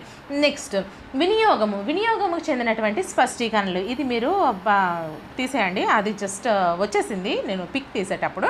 సో స్పష్టీకరణలు మనం చూసుకుంటే సరైన పరికరాన్ని సూచించడం. వినియోగంలో సరైన పరికరాన్ని సూచించాడు. వినియోగము దత్తాంశాన్ని సారాంశాన్ని వేరుపరిచాడు. వినియోగము దత్తాంశాలు సరిపోతాయో లేదో చెప్పాడు. వినియోగము పరికల్పన ప్రతిపాదించాడు. వినియోగము విశ్లేషించడం మరియు సంశ్లేషించాడు. వినియోగము ఏమి జరగబోతుందో సూచించాడు. వినియోగము దృగ్విషయాలకు కారణాలు చెప్పడం. వినియోగము భావనలను ఊహించి నిర్ణయాలు చేయడం. వినియోగము పరస్పర సంబంధాలను స్థాపించాడు. వినియోగము సరైన పద్ధతిని సూచించడము. వినియోగము సామాన్యీకరణల ప్రతిపాదన. వినియోగము. ఓకేనా, ఇవన్నీ కూడా మనకి వినియోగానికి చెందుతాయి. అంటే ఇక్కడ ఇచ్చినటువంటి కీవర్డ్స్ మీకు ఒక ఇచ్చి ఒక క్వశ్చన్లో ఇచ్చి మీకు ఆన్సర్ చేయమన్నాడంటే ఈజీగా అది వినియోగం అని, అవగాహనకు ఇచ్చినటువంటి స్పష్టీకరణలు చూస్తే అవగాహన అని మీరు ఆన్సర్ అనేది చేసేయండి. సో నెక్స్ట్ అభిరుచికి స్పష్టీకరణలు ఏంటేంటి? నాణేల సేకరించాడు అభిరుచి, ఆల్బంలు సేకరించాడు అభిరుచి, సమావేశాల్లో పాల్గొన్నాడు అభిరుచి, చర్చల్లో పాల్గొన్నాడు అభిరుచి, ఇతరుల గురించి తెలుసుకున్నాడు అభిరుచి, కవిత్వాలు చెప్పడం అభిరుచి, గ్రంథాలయాల సందర్శన అభిరుచి, ప్రదేశాల సందర్శన అభిరుచి, వార్తాపత్రికలు చదవడం అభిరుచి, పాటలు పాడడం అభిరుచి, రచనలు చేయడం అభిరుచి, వ్యాసాలు చెప్పడం కూడా అభిరుచి. సో ఇవన్నీ కూడా మనకి అభిరుచిలోకి వస్తాయండి. నెక్స్ట్ వైఖరి యొక్క స్పష్టీకరణలు ఏంటేంటి? నిజాయితీ, ఆత్మవిశ్వాసం, పట్టుదలను కలిగి ఉన్నాడు. వాడు వైఖరిని ప్రదర్శించాడు. సాక్ష్యము లేనిదే విషయాన్ని నమ్మకపోవడం వైఖరి. తన తప్పుని నిస్సంకోచంగా అంగీకరించడం నాలా వైఖరి. అందరూ ఎంతమంది ఉంటారు ఫ్రెండ్స్ తప్పుని నిస్సందేహంగా నేను తప్పు చేశాను అని ఒప్పుకోవడానికి? దానికి కూడా చాలా ధైర్యం ఉండాలి. ఓకేనా? సో నిస్సహాయుల పట్ల జాలిని సానుభూతిని కలిగి ఉండడం వైఖరి. మూఢనమ్మకాలు ఖండించడం వైఖరి. ప్రజాస్వామ్యం పట్ల గౌరవాన్ని కలిగి ఉండడం వైఖరి. దేశభక్తిని గౌరవం కలిగి ఉండడం వైఖరి. చట్టాలను గౌరవించడం వైఖరి. ఇతరులను గౌరవించడం వైఖరి. సో ఇవన్నీ కూడా మనకి వైఖరి యొక్క లక్షణాలు. మ్యాక్సిమం అందరూ కూడా మీరు ఎప్పుడు కూడా అబద్ధాలు అనేవి చాలా తక్కువగా చెప్పండి. మీరు ఏదైనా చేస్తే చేశామని ధైర్యంగా ఒప్పుకోండి. ఎందుకు అంటే ఇప్పుడు మనం అసలు ఎంత నమ్మకంతో ఉంటే ఆ బంధాలు అనేవి అంత స్ట్రాంగ్గా ఉంటాయి. ఎంత నమ్మకంతో ఉంటేనే బంధాలు కొన్ని వీక్ అయిపోతున్నాయి. బట్ మనం ఇంకా నమ్మకంగా ఉండాలి కదా ఎవరికైనా సరే. సో తప్పని ఒప్పుకోండి ఫ్రెండ్స్. ఒప్పనే ఒప్పుకోండి. ఏమైపోయింది, మీకు బంధం అనేది ఈరోజు ఎదుటి వాళ్ళు అర్థం చేసుకోలేకపోయినా ఫ్యూచర్లో అయినా అర్థం చేసుకుంటారు. ఓకేనా? సో నెక్స్ట్ మనం చూసుకుందాం ప్రశంస స్పష్టీకరణలో ఒకసారి చూసుకుందామండి. శాస్త్రజ్ఞుల కృషిని అభినందించడం ప్రశంస. ఉపాధ్యాయుని కృషిని కొనియాడడం ప్రశంస. ప్రకృతి యొక్క సేవను మెచ్చుకోవడం ప్రశంస. తన తోటి స్నేహితులను పొగడము ప్రశంస. ఓకేనా? సో నెక్స్ట్ మానసిక చలనాత్మక రంగంలో వీటికి ఇచ్చినటువంటి స్పష్టీకరణలు అండి ఇవి. చిత్రలేఖన నైపుణ్యానికి పటము అందంగా గీయడము, పటములో భాగాలు గుర్తించడము, పటములో దోషాలు సవరించడము, సరైన స్కేల్ ప్రకారం గీయడం, ఇవన్నీ మీకు ఇందులో ఏది ఇచ్చినా కూడా చిత్రలేఖన నైపుణ్యం అని పెట్టేయండి.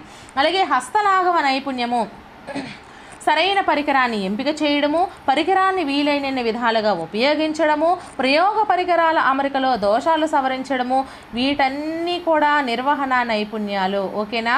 నెక్స్ట్ పరిశీలన నైపుణ్యాలు అంటే సరైన రీడింగులు తీయడము, రీడింగుల్లో దోషాలు సవరించడము, పరికరాలపై ఉన్న గుర్తులను చదవడము, ప్రయోగ పరికరం అమరికలో దోషాలను గుర్తించడము, ఇవన్నీ కూడా పరిశీలన నైపుణ్యము. అలాగే అభివ్యంజన నైపుణ్యము అంటే స్పష్టమైన భాష, సరళమైన పదాలతో పాఠ్యాంశాన్ని అందంగా చెప్పడం అభివ్యంజన నైపుణ్యం. ఉత్తమ ఉపాధ్యాయునికి కావలసిన నైపుణ్యం అభివ్యంజన నైపుణ్యం. ఓకేనా? నెక్స్ట్ నమోదు నైపుణ్యం అంటే నివేదన నైపుణ్యం. ఏంటి మనకి ఖచ్చితమైన భాష, సరళమైన పదాలతో క్రమ పద్ధతిలో రాయడం లేదా నివేదించడం, ఇది మనకి ఈ యొక్క నివేదన నైపుణ్యం క్రిందికి వస్తుంది. సో క్వశ్చన్స్ అలా అడుగుతారు. ఉత్తమ ఉపాధ్యాయునికి కావలసిన నైపుణ్యం ఏంటి? అభివ్యంజన నైపుణ్యం. అలాగే సరైన పరికరాన్ని ఒక పిల్లవాడు ఎంపిక చేశాడు, హస్తలాఘవ నైపుణ్యము. సరైన స్కేల్ ప్రకారం పిల్లవాడు గీశాడు, చిత్రలేఖన నైపుణ్యం. మనకి క్వశ్చన్స్ అనేవి ఈ విధంగా వచ్చే అవకాశాలు అయితే ఉన్నాయి. సో అందరూ కూడా జాగ్రత్తగా గుర్తుపెట్టుకోండి. సో నెక్స్ట్ గొంతు పట్టేస్తుంది ఫ్రెండ్స్, అరుస్తూ ఉంటాయి. నెక్స్ట్ మనము ఓకే, ఇక్కడ స్పష్టీకరణలు అయితే అన్నీ చెప్పేసాము. కొన్ని స్పష్టీకరణలు మిమ్మల్ని తికమక పెట్టడానికి అవి కొంచెం వెరైటీగా ఇస్తుంటాడు, అంటే రెండు దగ్గరగా ఉంటాయి. అటువంటి ఒకసారి చూసుకుందాం. సో ఫలితాన్ని సరిచూచడం అవగాహన, ఫలితాన్ని అంచనా వేయడం అవగాహన, ఫలితాన్ని తెలపడం వినియోగము. సో 3 ఫలితాలే ఇచ్చాడండి, కానీ సరిచూచుట, అంచనా వేయట, అవగాహన వచ్చాయి. తెలపటం అనేది వినియోగం వచ్చింది. సో చూసారా? అలాగే సరైన సూత్రాన్ని సూచించడం అవగాహన, సరైన సూత్రాన్ని ఎన్నుకోవడం వినియోగము, సరైన పద్ధతిని సూచించడం వినియోగము. సో ఇక్కడ 3 సరైన కామను, కానీ చిన్న తికమక పెట్టడం వల్ల మీరు డిస్టర్బెన్స్ అయిపోతారు. నెక్స్ట్ సరైన పరికరాన్ని సూచించడం వినియోగము, సరైన పరికరాన్ని ఎంపిక చేయడము. సూచించడం అంటే జస్ట్ వేలుతో చూపించేసాడు అనుకోండి, అది ఏమవుతుంది? వినియోగం అవుతుంది. ఎంపిక చేయడం అంటే ఇన్ని పరికరాల్లో ఏదో ఒకటి తీసి పక్కన పెట్టడం నైపుణ్యం అవుతుంది. అలాగే అదే పరికరాన్ని వీలైనన్ని విధాలుగా ఉపయోగించేసాడండి ఆ పిల్లవాడు, అబ్బా నైపుణ్యం అవుతుంది. సో మనకి ఇన్ని రకాలుగా కూడా ఉన్నాయండి. ఓకేనా? నెక్స్ట్ ఇతరుల గురించి తెలుసుకోవడం అభిరుచి, ఇతరుల గురించి తెలుసుకోవడం వైఖరి. రెండు కూడా మనకి అభిరుచి, వైఖరి. అక్కడ వైఖరి ఉంటే వైఖరి పెట్టండి, లేదా అభిరుచి ఉంటే అభిరుచి పెట్టండి. 2 ఇచ్చి 2 అన్నాడు అనుకోండి, 2 పెట్టండి. ఏది కాదు అనేసి అన్నాడు అనుకోండి, ఏదో ఒకటి పెట్టండి. ఓకేనా? ఇతరుల గురించి తెలుసుకోవడం అభిరుచి, అలాగే ఇతరుల గురించి తెలుసుకోవడం ఇంకొకటి కూడా వైఖరి. 2 కూడా వస్తాయి. ఓకేనా? నెక్స్ట్ పట్టికలను దోషరహితంగా చదవడం అనేది నైపుణ్యం. పట్టికను వ్యాఖ్యానించడం అవగాహన. అంటే దోషరహితంగా చదివాడు అనుకోండి ఒక పట్టికని, అది నైపుణ్యం క్రిందికి వస్తుంది. పట్టిక గురించి వ్యాఖ్యానించాడు అంటే మాట్లాడాడు, అవగాహన వస్తుంది. శాస్త్ర పరిశీలనలు వ్యాఖ్యానించడం వినియోగం అవుతుంది. ఓకేనా? అలాగే సంబంధాలను గుర్తించడం అవగాహన, పరస్పర సంబంధాల స్థాపన వినియోగము, సంబంధాల చిత్రీకరణ నైపుణ్యము. ఇవి మీరు జాగ్రత్తగా గుర్తుపెట్టుకోవాలి లక్ష్యాలు స్పష్టీకరణలో. సో నెక్స్ట్ మనం చూసుకుంటే గణిత శాస్త్ర స్వభావం అండి. ఇలా మీకు ఎవరైనా ఎంత అరటిపండు వలిచిపెట్టినట్టు ఎవరైనా చెప్తారా అండి? చెప్పండి. నేను నోట్స్ ప్రిపేర్ చేసుకున్నా కాబట్టి మీ అందరికీ కూడా ఇది యూజ్ అవుతుంది. ఓకేనా? సో నెక్స్ట్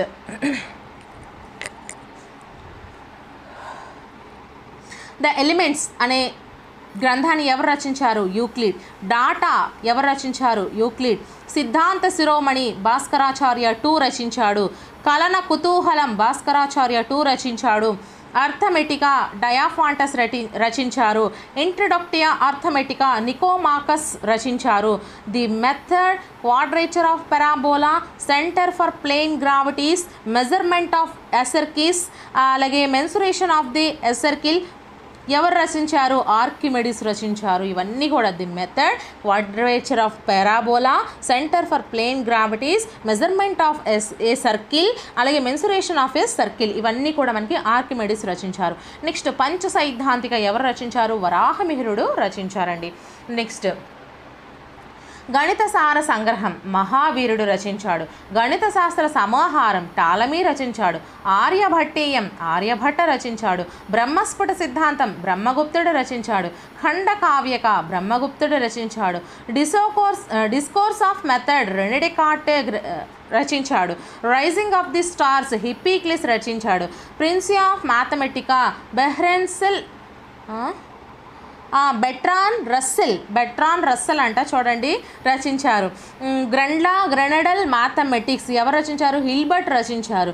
శాంఖవ పరిచ్ఛేదం అపల్లోనియస్, అలాగే ఆర్యభట్టీయ భాష్యం భాస్కరాచార్య 1, లఘు భాస్కరీయం మహాభాస్కరీయం ఇవన్నీ కూడా భాస్కరాచార్య 1 రచించాడు. సో ఇందులో ఏమైనా మిస్టేక్స్ ఉంటే ఖచ్చితంగా కామెంట్ చేయండి, బట్ కొంచెం పొలైట్గా చేయండి. నాకు పొలైట్ లేకపోతే ఎందుకో కొంచెం కోపం వచ్చేస్తుంది ఫ్రెండ్స్. ఎందుకంటే మీ అందరికీ ఫ్రీగా ప్రొవైడ్ చేస్తున్నాను, దీనికి నేను పడే కష్టం మీకు తెలీదు, అది నాకే తెలుస్తుంది. అండ్ ఇంకా ఛానళ్ళు కొంతమంది ఉన్నాయి కదా, వాళ్ళకే తెలుస్తుంది ఒక వీడియో చేయాలంటే ఎంత కష్టమో. సో మీకు నోటికి వచ్చేసినట్టయితే మాత్రం అనకండి, పొలైట్గా చెప్పండి, మేడం గారు ఇది కొంచెం తప్పు ఉంది కొంచెం సరి చేయండి అని చెప్పండి. ఓకే, డెఫినెట్లీ సరి చేస్తాను, మీకు పిన్ కూడా చేస్తాను. మీ అందరికీ నా తప్పు అని ఒప్పుకొని మీ దగ్గర అది ఆన్సర్ కరెక్ట్ చేస్తాను. ఓకేనా? సో నెక్స్ట్ బిరుదులండి. కొన్ని బిరుదులు మనం చూసుకుందాం. ఫాదర్ ఆఫ్ జామెట్రీ ఎవరంటారు? యూక్లిడ్ అంటారు. న్యూటన్ ఆఫ్ యాంటిక్విటీ ఆర్కిమెడిస్ అంటారు. స్పిరిట్ ఆఫ్ జామెట్రీ పాస్కల్ని అంటారు. ఫాదర్ ఆఫ్ నెంబర్స్ పైథాగరస్ అంటారు. ఫాదర్ ఆఫ్ నెంబర్స్ ఇండియన్లో రామానుజన్ అంటారు. Father of numbers totally Pythagoras. Father of numbers Indian Ramanujan. Father of Indian numbers Bhaskaracharya two. Father of algebra Diophantus. Father of equations Diophantus. Father of Venn diagrams George Cantor. Father of maths methods Rene Descartes. Spirit of circles Archimedes. ఈ విధంగా అయితే మనకి బిరుదులు ఉండడం జరిగింది. So మీకు మళ్ళీ కావాలి అనుకుంటే వీడియోని ముందుకి స్కిప్ చేసుకొని చదువుకోండి. ఓకేనా? నెక్స్ట్ మూల్యాంకనం అండి. లాస్ట్ మూల్యాంకనంలో ఇంపార్టెంట్వి ఏంటేంటి? పరీక్ష, ఎగ్జామినేషన్. ఓకే, పదవర్ణన ఇచ్చే ప్రక్రియే పరీక్ష. విద్యార్థి యొక్క వ్యక్తిగతమైనది, స్వేచ్ఛగా స్వతంత్రంగా రాయవలసినది, భావ స్వేచ్ఛకు అవకాశం ఇచ్చినది. వాడికి నచ్చినట్టు రాసుకోవచ్చు. మొన్న పేపర్లో ఒకటి వచ్చిందండి, రా స్వామి రారా స్వామి పాట ఉంది కదా. సో ఆ పాటని ఆ పిల్లవాడు రాశాడు, కరెక్టే. దానికి ఎందుకు అంత పేపర్లో ఇవ్వాలి? వాడి యొక్క క్రియేటివిటీ చూడండి.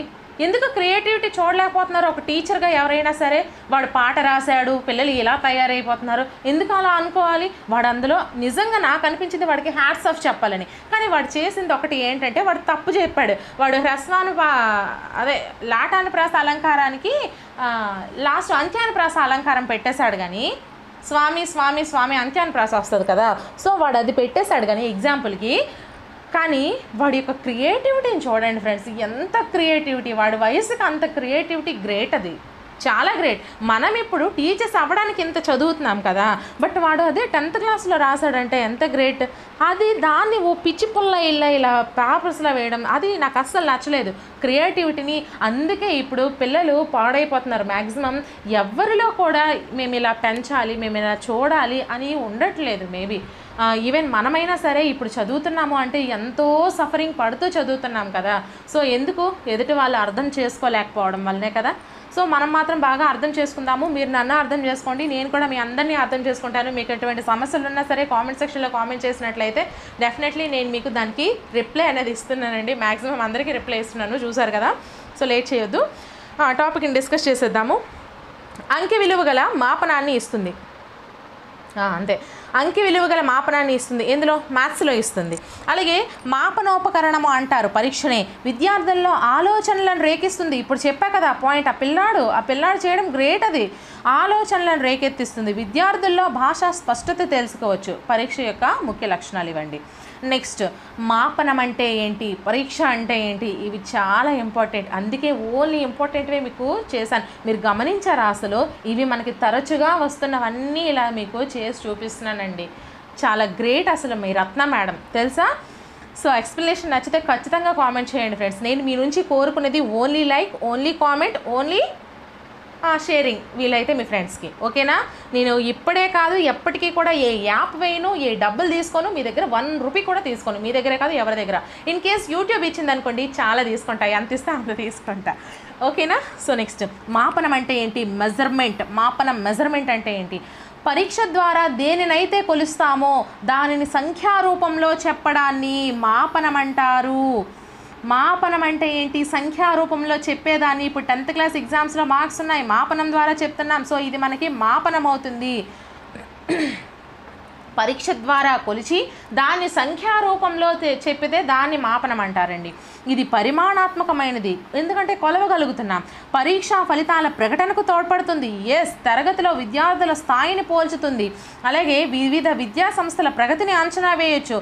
ఈ భాష్యంకి 1st rank, Shri Chaitanya 2nd rank, Narayana 1st rank, ఇలా ర్యాంక్స్ వాళ్ళు చెప్పుకోవడానికి ఈ మాపనాలు అనేవి చాలా యూజ్ అవుతున్నాయి.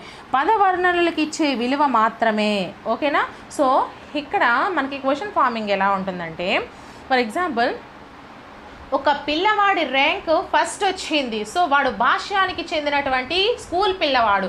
సో వాడు ఏం చేయబడ్డాడు? పరీక్ష మాపనమా? ఇలా అడుగుతాడు. సో మాపనం అని మీరు ఆన్సర్ చేయాలండి, ఎందుకంటే మార్కుల ద్వారా వాడికి ర్యాంక్ స్పష్టం చేశారు. సో అది మాపనం అవుతుంది. నెక్స్ట్ మూల్యాంకనం అంటే ఏంటి? పరీక్ష ప్లస్ సమీక్ష ఈక్వల్స్ టు మూల్యాంకనము. ఎవాల్యుయేషన్ అంటే మాపనము ప్లస్ తీర్పు. మూల్యాంకనము అంటే మార్కులు ఇచ్చేది ప్లస్ తీర్పు. మాపనము ప్లస్ సామర్థ్య నిర్ణయము మూల్యాంకనము. పరీక్ష మాపనం ద్వారా వచ్చినటువంటి మూల్యాంకనంపై ఒక సమీక్ష జరిపి వారి యోగ్యతలను నిర్ణయించి అభివృద్ధికి సూచనలు ఇచ్చినది మూల్యాంకనము. ఇప్పుడు యాక్చువల్లీ ఫర్ ఎగ్జాంపుల్ ఎవరిని కించపరచట్లేదు నేను, మా అమ్మ నిన్న ఫోన్ చేసి చెప్పింది, నేను చెప్పాను ఇక్కడ ఉన్న వాళ్ళకి 560 మార్క్స్ వచ్చాయంటమ్మా, ఆ పిల్లాడు చాలా బాగా వచ్చాయి, చాలా గ్రేట్, చాలా చదువుంటాడు అని నేను చెప్తే మా అమ్మ అంది, వాడికి 560 రావడం ఏంటి, వాడు ప్రైవేట్ స్కూల్, కానీ మన గవర్నమెంట్ స్కూల్లో చదివి 590లో 595లో 599 కూడా వచ్చేసాయి అని. సో యాక్చువల్లీ గవర్నమెంట్ స్కూల్లో చదివి 550 తెచ్చుకున్నాడంటే వాడికి సామర్థ్యం ప్రకారం వేసినవే కాదని నేను అన్నాను. బట్ 599 అంటే ఏ ఒక్కరికో వస్తే వెళ్ళండి కూడా అండి వాళ్ళ స్కూల్ టీచర్ వాళ్ళు అని. వీధంతా ఎంతమంది మా ఊర్లో ఉన్నారో వాళ్ళందరికీ 595 వచ్చాయంట. అంటే ఏంటి దాని అర్థం ఏంటి? వాడికి కరెక్ట్గా లేకపోయినా సరే ఆ టైంకి ఉపయోగపడింది. సో ఇక్కడ మీకు అది ఎగ్జాంపుల్ ఎందుకు చెప్పానంటే పరీక్ష మాపనం ద్వారా వచ్చిన మూల్యాంకనం మాత్రమే ఆ పిల్లవాడికి వచ్చింది 595 ఇవన్నీ. సో వాడు ఎక్కడి వరకు చదవగలడు? ఇక్కడ వరకే ఆ మార్క్స్ ఉపయోగపడతాయి. నెక్స్ట్ ఇంటర్మీడియట్, ఆ తర్వాత ఎంసెట్కి వచ్చేసరికి వాడు వెళ్ళగలుగుతాడా? వెళ్ళలేడు కదా. సో ఆ మార్కులు వచ్చిన దాన్ని బట్టి వాడు ఎంత చదువుతాడు, రేపు పొద్దున్న ఫ్యూచర్కి ఏ విధంగా ఉపయోగపడతాడు అని వాడికి సూచనలు ఇవ్వడానికి, వాడికి అభివృద్ధికి మనం సలహాలు ఇవ్వడానికి ఉపయోగపడితే దాన్ని మనము మూల్యాంకనం అంటారు. సో ఎగ్జాంపుల్ మనకి ఎక్కడికి వచ్చింది చూసారా? సో ఇప్పుడు ఈ ప్రైవేట్ స్కూల్లో చదివి 570 మార్కులు తెచ్చుకున్న పిల్లవాడిని మనకు నచ్చినట్టుగా మలుచుకుంటే మలుస్తాడండి. ఎందుకు అంటే వాడు కష్టంతో వచ్చింది. సో అదే వేరొక స్టూడెంట్ చదవకుండా ఏదో చూసి రాసేయడం వల్ల వచ్చిన స్టూడెంట్ ఎప్పుడైనా భవిష్యత్తులో చదవడానికి అంత క్లారిటీ ఉండదు. సో మూల్యాంకనానికి మాపనానికి తేడా చూసుకోండి, ఓకేనా? మార్క్స్ ఓన్లీ వాడికి మార్క్స్ వచ్చాయి చెప్పేస్తే అది మాపనం అయిపోయింది. సో మూల్యాంకనం అంటే అది కాదు. వాడి యొక్క యోగాలను అలాగే యోగ్యతలను ఇవన్నీ చూసి వాడికి సలహాలు ఇస్తే అది మనకి మూల్యాంకనంగా ఉపయోగపడుతుంది. నెక్స్ట్, ఇది పరిమాణాత్మకమైనది మరియు గుణాత్మకమైనది. ఈ మూల్యాంకనం అనేది పరిమాణాత్మకమైనది అలాగే గుణాత్మకమైనది, క్వాలిటీ అండ్ క్వాంటిటీ, ఓకేనా? నెక్స్ట్, విద్యార్థుల స్థాయిని పోల్చడంతో పాటు మార్గదర్శకత్వాన్ని కూడా అందిస్తుంది. సేమ్ రత్న మేడంలా మీకు క్లాసులు చెప్తున్నాను, మార్గదర్శకత్వం ఇస్తున్నాను, సూచనలు ఇస్తున్నాను, సలహాలు ఇస్తున్నాను, ఒక మోటివేటర్గా ఉన్నాను, మెంటార్గా ఉన్నాను, వీలైతే మీకోసం ఒక కోచ్గా కూడా తయారైపోతాను, ఓకేనా? సో మూల్యాంకనం రత్న మేడం, విద్యార్థులు మీరు మాపనాలు, ఓకేనా? విద్యార్థులు మీరు. సో ఏమనుకోకండి, విద్యార్థులు మీరు మాపనం అనేసానని మీరు కూడా నాలా తయారైపోండి. సో విద్యార్థుల స్థాయిని పోల్చడంతో పాటు మార్గదర్శకత్వాన్ని కూడా అందిస్తుంది మూల్యాంకనం అండి. నెక్స్ట్, పరీక్షా ఫలితాల ప్రకటనలతో పాటు అభివృద్ధికి సూచనలు ఇచ్చుట, ఓకేనా? అభివృద్ధికి సూచనలు ఇచ్చుట కూడా మనకి మూల్యాంకనం ఉపయోగపడుతుంది. సో నెక్స్ట్, నేను చెప్పేవన్నీ జస్ట్ జోక్స్ అండి. ఆ జోక్తో చెప్పకపోతే మీకు మైండ్కి ఎక్కదు చెప్పాలి అంటే. నెక్స్ట్, లోప నిర్ధారణ మూల్యాంకనం. ఏదైనా బోధనాభ్యసన ప్రారంభానికి ముందు ఉపాధ్యాయుడు విద్యార్థిలో ఉన్న పూర్వజ్ఞానాన్ని పరిశీలించడానికి చేసే మూల్యాంకనమే లోప నిర్ధారణ మూల్యాంకనము. లోప నిర్ధారణ మూల్యాంకనం ఒక విద్యార్థికి ఎప్పుడు జరుపుతాడు? బోధనాభ్యసన ప్రారంభానికి ముందు జరిపే మూల్యాంకనము లోప నిర్ధారణ మూల్యాంకనము. ఇవి చాలా జాగ్రత్తగా గుర్తుపెట్టుకోండి. అలాగే విద్యార్థిలో ఉన్న బల దుర్బల అంశాలను పరిశీలించవచ్చును. విద్యార్థుల యొక్క సామర్థ్యాన్ని బట్టి కోర్సు రూపొందించవచ్చును. ఈ మూల్యాంకనం విఫలమైతే చేసే బోధనను సవరణాత్మక బోధన అంటారు. దీనిలో సాధారణంగా వాడేది మౌఖిక పరీక్ష.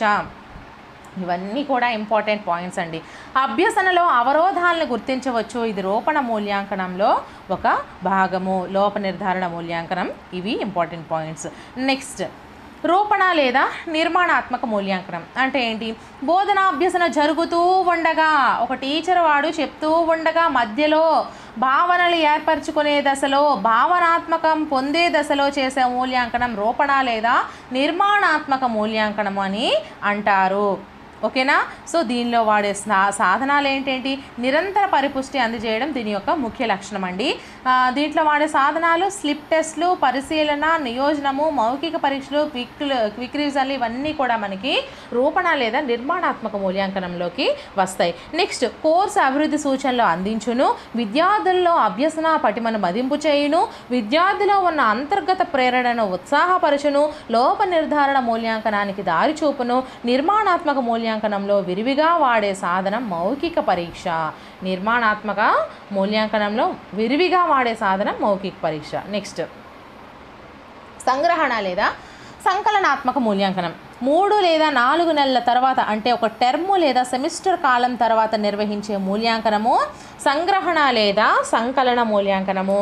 త్రైమాసిక, షాన్మాసిక, అర్ధవార్షిక, షాన్మాసిక, వార్షిక, కార్మాసిక, ఈ మాసికలు త్రైమాసిక అంటే 3 మంత్స్ అండి, చార్మాసిక అంటే 4 మంత్స్ అండి, అర్ధ అంటే 6 నెలలు అండి, షాన్మాసిక అంటే ఒక సంవత్సరం, షాన్ అంటే 8 అనుకుంటా, వార్షిక అంటే సంవత్సరం అండి, కార్మాసిక అంటే మీకు ఎవరికైనా తెలిసి చెప్పండి, నాకు కూడా కొత్తగా ఉంది. సో ఈ పరీక్షలన్నీ కూడా మనకి సంగ్రహణ లేదా సంకలన మూల్యాంకనంలో వస్తాయి.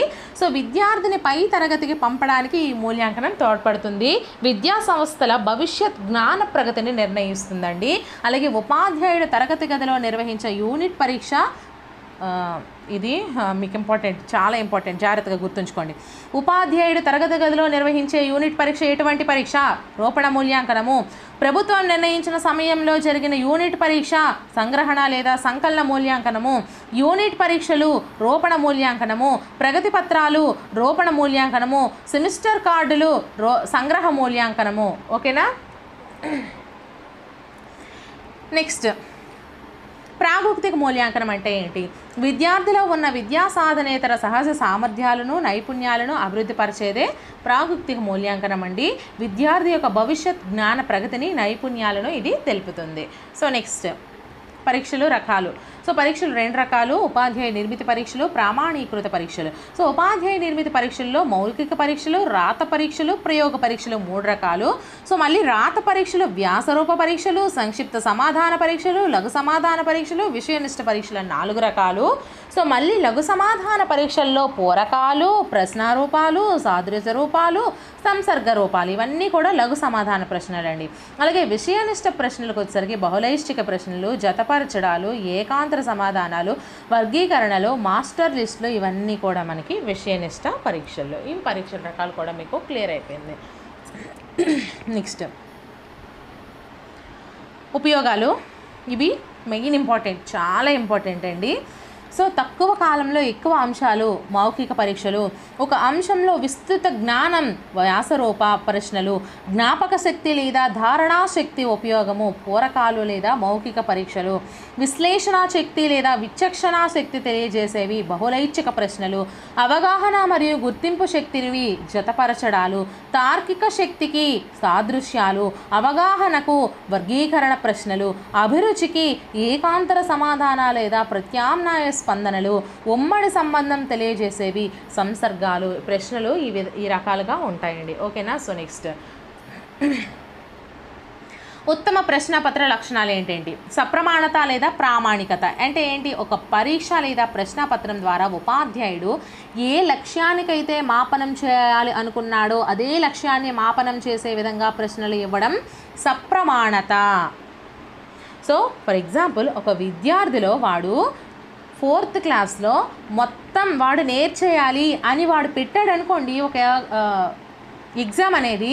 సో వాడది ఆ లక్ష్యాన్ని మాపనం చేసే విధంగా 4వ తరగతి మొత్తం వాడు నేర్చుకునే విధంగా ఆ పరీక్ష పెడితే దాన్ని సప్రమాణత లేదా ప్రామాణికత అంటారు.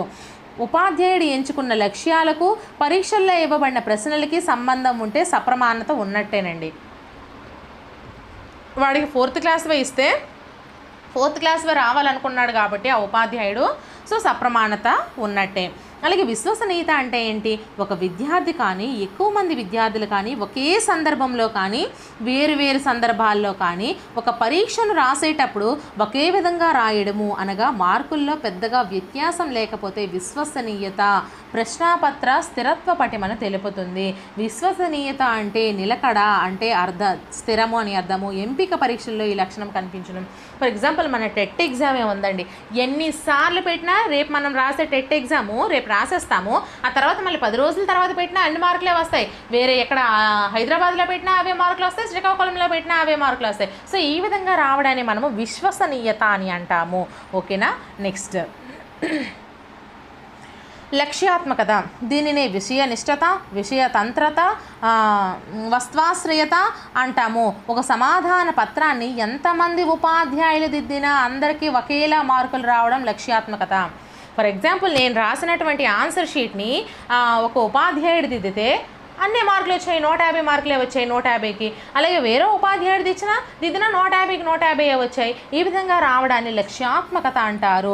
ఎవరు మాపనం చేసినా ఒకేలాంటి ఫలితాలు రావడం, ఏ వ్యక్తి మూల్యాంకనం చేసినా ఒకే విధమైన ఫలితాలు రావడము సమాధాన పత్ర స్థిరత్వ పటిమను తెలుపుతుంది.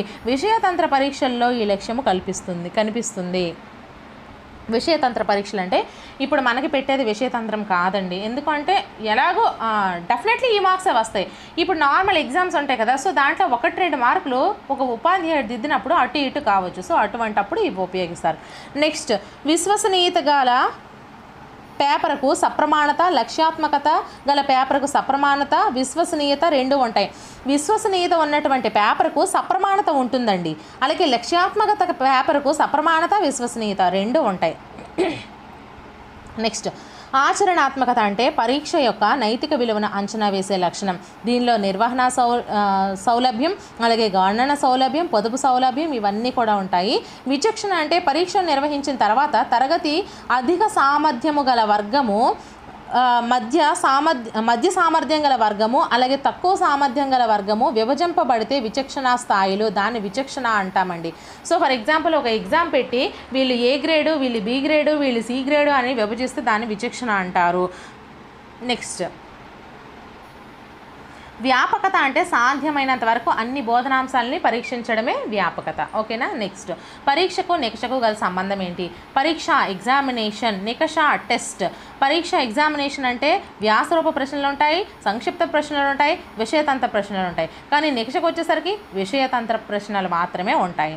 నెక్స్ట్ ఇంపార్టెంట్ ఇవి చూసుకోండి పాయింట్స్. విద్యా సంవత్సర విధానంలో వాడుతున్నవి పరీక్ష, ఎంపిక విధానంలో వాడుతున్నవి నికష, మాపన వైవిధ్యాలు ఉన్నవి పరీక్ష, మాపనంలో వైవిధ్యాలు లేనివి నికష, లక్ష్యాత్మకత లోపించినవి పరీక్ష, లక్ష్యాత్మకత స్థిరంగా ఉన్నవి నికష. నికష ఎల్లప్పుడూ పరీక్షలో ఒక భాగమే. ఓకేనా. ఈ నికష ఎల్లప్పుడూ పరీక్షలో ఒక భాగమే, కానీ పరీక్ష అనేది నికషలో ఒక భాగం కాదు. నెక్స్ట్ కొన్ని బోధనా పద్ధతుల గురించి ముఖ్యమైన పాయింట్స్ చెప్తాను అన్నాను కదా. యాక్చువల్లీ ఈ స్లైడ్స్ మళ్ళీ ముందుకు వెళ్తే పూర్తిగా ఆగిపోతుందండి, నేను ఎంతవరకు చేసే శ్రమ వృధా అయిపోతుంది. సో అందుకే మీకు మళ్ళీ ఆ ముందు స్లైడ్లు చూపించలేకపోతున్నాను, బట్ చెప్తాను కొన్ని ఇంపార్టెంట్ పాయింట్స్ వినండి. సో అన్వేషణ పద్ధతిని ప్రవేశపెట్టింది లేదా మూల పురుషుడు ఆర్మ్స్ట్రాంగ్ అండి. ఈ అన్వేషణ పద్ధతిలో మనోవైజ్ఞానిక సూత్రము స్వీయ అభ్యసనము లేదా ఆచరణ ద్వారా అభ్యసనము. ఈ అన్వేషణ పద్ధతికి మారు పేర్లు పరిశోధన పద్ధతి, కనుక్కొనే పద్ధతి, హ్యూరిస్టిక్ పద్ధతి అని కూడా అంటాము. ఓకేనా. సో అన్వేషణ పద్ధతిలో మొత్తం 5 సోపానాలు ఉంటాయి. ఫస్ట్ వన్ సమస్యలుగా చేయడము, తర్వాత సూచనా పత్రాలు, తర్వాత సాధన, తర్వాత నమోదు, తర్వాత వినియోగము. ఓకేనా. సో ఇది మనకి అన్వేషణ పద్ధతిలో మనకి ముఖ్యంగా చూసుకోవాల్సినవి. నెక్స్ట్ మనం చూసుకుంటే నియోజన పద్ధతి అండి. దీని యొక్క నియోజన పద్ధతినే మనము నిర్దేశ్య పద్ధతి లేదా డాల్టన్ పద్ధతి అని కూడా అంటారు. దీనిలో ఉండేటువంటి మనోవైజ్ఞానిక సూత్రము స్వీయ అభ్యసనము. నియోజన పద్ధతి యొక్క మనోవైజ్ఞానిక సూత్రము స్వీయ అభ్యసనము. అలాగే ఇప్పుడే చెప్పాను ఏంటి, మనోవైజ్ఞానిక సూత్రం స్వీయ అభ్యసనము, ఆచరణ ద్వారా అభ్యసనము ఉండే మనోవైజ్ఞానిక సూత్రం ఉన్నటువంటి పద్ధతి ఏది? అన్వేషణ పద్ధతి.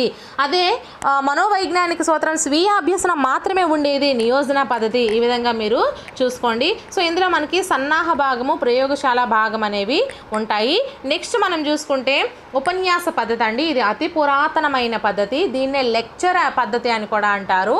ఈ లెక్చర్ అనే పదం లాటిన్ పదం నుంచి వచ్చింది. ఓకేనా. నెక్స్ట్ మనం చూసుకుంటే ఉపన్యాస ప్రదర్శన పద్ధతి అండి. ఉపన్యాస ప్రదర్శన పద్ధతి ఏదైనా విజ్ఞాన శాస్త్ర ప్రయోగాన్ని ప్రాథమిక స్థాయిలో చెప్పడానికి ఉపన్యాసం ద్వారా చెప్పి అవగాహన పరిచి తర్వాత చేసి చూపిస్తే కొంచెము దాన్ని మనము ఉపన్యాస ప్రదర్శన పద్ధతి అని అంటాము. అలాగే చారిత్రక పద్ధతి అంటే ఏంటి? దీన్ని పద్ధతిగా భావించడం కంటే ఉపగమంగా భావిస్తాం. అంటే ఉపన్యాసం యొక్క రూపాంతరమే మనకి చారిత్రక పద్ధతి అవుతుంది. ఇవన్నీ కూడా మనకి ఉపాధ్యాయుని ఈ ఉపన్యాస పద్ధతి, ఉపన్యాస ప్రదర్శన పద్ధతి, చారిత్రక పద్ధతి ఉపాధ్యాయ కేంద్రీకృత పద్ధతులు. ఓకేనా. నెక్స్ట్ ప్రాజెక్ట్ పద్ధతి అంటే ఏంటి? ప్రాజెక్ట్ పద్ధతిని ఎవరు ప్రవేశపెట్టారు? జాన్ డ్యూయీ ప్రవేశపెట్టారండి. అలాగే దీంట్లో సోపానాలు సన్నివేశం ఫస్ట్ ఏర్పాటు చేయడము, తర్వాత ప్రాజెక్ట్ ఎంపిక, మూడవది వ్యూహ రచన, నాలుగవది అమలు చేయడము, ఐదవది మూల్యాంకనము, ఆరవది నమోదు. దీంట్లో మనకి ఇది ముఖ్యంగా ఇంపార్టెంట్. ఈ ప్రాజెక్ట్ పద్ధతికి మారుపేర్లు మనం చూసుకుంటే ఉద్యమ పద్ధతి, ఎత్తుగడ పద్ధతి, ప్రకల్పనల పద్ధతి, ప్రక్షేపణ పద్ధతి, అభిరుచి కేంద్ర పద్ధతి అని కూడా అంటారు. దీంట్లో ఉండేటువంటి ముఖ్య లక్ష్యము విద్యయే జీవితము, విద్యయే జీవితం అనే లక్ష్యం ఉండే పద్ధతి ప్రాజెక్ట్ పద్ధతి. అలాగే సాధారణ సూత్రము నేర్చుకుంటూ జీవిస్తూ నేర్చుకోవాలి, ఏది? ప్రాజెక్ట్ పద్ధతిలోనే. ఓకేనా. సో నెక్స్ట్ మనం చూసుకుంటే ఇంకా దీనిలో ఆగమన పద్ధతి, నిగమన పద్ధతి అండి. ఆగమన పద్ధతి అంటే తెలిసిన వాటి నుంచి తెలియని వాటికి, మూర్తం నుంచి అమూర్తము. అలాగే నిగమన పద్ధతికి వచ్చేసరికి తెలియని వాటి నుంచి తెలిసిన వాటికి, అమూర్తం నుంచి మూర్తము. అలాగే ఆగమన పద్ధతిలో ఉదాహరణల ద్వారా సూత్రము లేదా నియమాన్ని రాబడతారు. కొన్ని ఉదాహరణలు చేసి తర్వాత సూత్రాన్ని రాబడతారు. నిగమన పద్ధతిలో సూత్రం ద్వారా ఉదాహరణలు అనేవి చేయడం అయితే జరుగుతుంది. ఓకేనా. నెక్స్ట్ విశ్లేషణ పద్ధతి అంటే సమస్య చిన్న చిన్న భాగాలుగా విభజించి సమస్య సాధనాన్ని విద్యార్థులతో చర్చించి రాబడితే దాన్ని విశ్లేషణ పద్ధతి అని అంటారు. దీంట్లో ఇంకా మనము ముఖ్యంగా చూసుకున్నట్లయితే ఆ కిండర్ గార్డెన్ పద్ధతి ఒకటి, మాంటిసోరీ పద్ధతి ఇంపార్టెంట్ అండి. సో కిండర్ గార్డెన్ పద్ధతి జర్మనీ దేశానికి చెందినటువంటి ఫ్రోబెల్ ప్రవేశపెట్టాడు. కిండర్ గార్డెన్ పద్ధతిని ఫ్రోబెల్ ప్రవేశపెట్టారు. మాంటిసోరీ పద్ధతిని ఇటలీ దేశానికి చెందినటువంటి మాంటిసోరీ ప్రవేశపెట్టారు. ఓకేనా. ఇది మనకి ఈ విధంగా ఉంటుంది. గెస్టాల్ట్ వాదాన్ని అనుసరిస్తూ కొనసాగిన విధానము ఏది? కిండర్ గార్డెన్ పద్ధతి. అంతర్దృష్టికి ప్రాధాన్యత ఇస్తూ కొనసాగించే విధానం ఏది? మాంటిసోరీ పద్ధతి. అంతర్దృష్టికి ప్రాధాన్యత ఇచ్చేది మాంటిసోరీ పద్ధతి. అలాగే గెస్టాల్ట్ వాదాన్ని అనుసరించేది కిండర్ గార్డెన్ పద్ధతి. ఇవి మీకు దీంట్లో మనకి ముఖ్యంగా ఇంపార్టెంట్ అండి. సో మనము మిగతా చూసుకున్నట్లయితే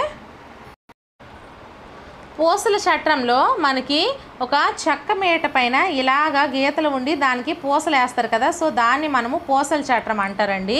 అలాగే డామినో కార్డులు అంటే మనకి ఈ విధంగా ఒక అట్ట ముక్కను రెండు భాగాలుగా చేయబడి రంధ్రాలతో కూడి అయితే ఉంటుంది. ఈ విధంగా రెండు భాగాలుగా చేయబడి ఇలా రంధ్రాలు అయితే దానికి ఉంటాయి. సో దీన్ని మనము డామినోలు అంటాము. ఈ డామినోలు మనకి 55 డామినోలను అయితే ఇవ్వడం జరుగుతుంది. ఆ తర్వాత ఘనాకార కడ్డీలు అంటే ఈ విధంగా ఘనాకార కడ్డీలు అంటే మీకు ఘనము తెలుసు కదా. సో ఈ విధంగా కడ్డీలు ఉంటాయండి. సో యూనిట్కి 10 చొప్పున 10 యూనిట్లకి మొత్తం 100 ఘనాకార కడ్డీలు అయితే ఉండడం జరుగుతుంది. ఇది కూడా జాగ్రత్తగా గుర్తుపెట్టుకోండి. నెక్స్ట్ క్యుసినైర్ పట్టీలు అంటే ఏ విధంగా ఉంటాయి? క్యుసినైర్ పట్టీల సంఖ్య 1 ఉంటుంది. క్యుసినైర్ పట్టీలో సంఖ్యల సంఖ్య 10 ఉంటుంది. క్యుసినైర్ కార్డుల సంఖ్య 9, మొత్తం 10 కార్డుల పట్టీల సంఖ్య 1. సో ఒకసారి చూపిస్తాను చూడండి. ఇది మనకి క్యుసినైర్ పట్టీలు ఈ విధంగా ఉన్నాయి అనుకోండి. సో ఈ విధంగా ఉంటే సో ఇవి క్యుసినైర్ పట్టీలు అనుకోండి, ఎలాగో అలా వేస్తాను. సో ఇవి క్యుసినైర్ కార్డులో సంఖ్యల సంఖ్య ఈ మధ్యలో ఉన్నాయి, వీటిని సంఖ్యలుగా విభజిస్తారు. 1 2 3 4. ఈ కార్డులో ఉన్నటువంటి సంఖ్యల సంఖ్య ఎంత? 1 ఉంటుందండి. ఓకేనా. ఏదో ఒక సంఖ్య ఉంటుంది. అలాగే క్యుసినైర్ కార్డుల సంఖ్య అంటే ఈ కార్డులు ఇలాంటి కార్డులు 9 ఉంటాయి. అలాగే క్యుసినైర్ కార్డులు ప్లస్ క్యుసినైర్ పట్టీ సంఖ్య ఇటువంటి పట్టీ ఇంకొకటి ఉంటుందండి. సో దాంతో కలిపి మొత్తం 10 అండి. ఓకేనా. సో ఇది మీరు జాగ్రత్తగా గుర్తుపెట్టుకోండి దీనికి సంబంధించి. నెక్స్ట్ వివిధ రకాల బోర్డులు. పెగ్ బోర్డు అంటే సమాన దూరాల్లో రంధ్రాలు చేయబడి ఉన్న బోర్డుని పెగ్ బోర్డు అంటారు. సమాన దూరాల్లో మేకులు స్థిరంగా బిగించబడిన బోర్డు జియో బోర్డు అంటారు. నెక్స్ట్ బులెటిన్ బోర్డు అంటే పాఠశాల ఆవరణలో పాఠశాల సమాచారాన్ని విద్యార్థులందరికీ తెలియజేయడానికి ఉపయోగించే బోర్డు బులెటిన్ బోర్డు. ఓకేనా. సో ఈ ఎడ్గార్ ఎడేల్ అనుభవాల శంకువు మనం ఫస్ట్ ఆఫ్ ఆల్ చూసుకుంటే నేను ఈ విధంగా ఎందుకు చేశాను అంటే అడ్డుగా మనం తిప్పినట్లయితే ఇది యొక్క పిక్చర్ అనేది స్మాల్గా కనిపిస్తుంది. సో అది మీకు క్లియర్గా అర్థం కాదు, అందుకు ఈ విధంగా అయితే చేయడమే జరిగింది. ఇలా అయితే మీరు క్లియర్గా ఒక నోట్స్ అయితే ప్రిపేర్ చేసుకోండి ఫ్రెండ్స్. నేనైతే ఎక్స్ప్లెయిన్ చేసేస్తాను, సో మీరు నోట్స్ ప్రిపేర్ చేసుకుంటే మీకు క్లియర్గా అర్థమవుతుంది. ఇదైతే నేను ప్రిపేర్ చేసుకున్నటువంటి జస్ట్ ఒక పాంప్లెట్ అనమాట, మీకోసం చేశాను. సో ఎడ్గార్ ఎడేల్ అనుభవాల శంకువులో మొత్తం ఎన్ని ఉంటాయండి? 1 నుంచి 11 ఉంటాయి. 1 నుంచి 11 వరకు ఉండడం అయితే జరుగుతుంది. ఓకే, ఎక్కడి నుంచి స్టార్ట్ అవుతాయి? మీద వైపు ఉన్నవన్నీ అమూర్తానికి సంబంధించినవండి. సో చూసారా మీరు, మీద వైపున ఉన్నవన్నీ కూడా అమూర్తానికి సంబంధించినటువంటివి, అమూర్తము. సో ఇక్కడ చూసారా మీరు, అమూర్తానికి సంబంధించినవి ఈ మీదవండి. అలాగే ఈ క్రింద ఉన్న వాటివన్నీ కూడా మూర్తము, మూర్త అనుభవాలు, అమూర్త అనుభవాలు. మేడం గారు అమూర్తం అంటే ఏంటి, మూర్తం అంటే ఏంటి? సో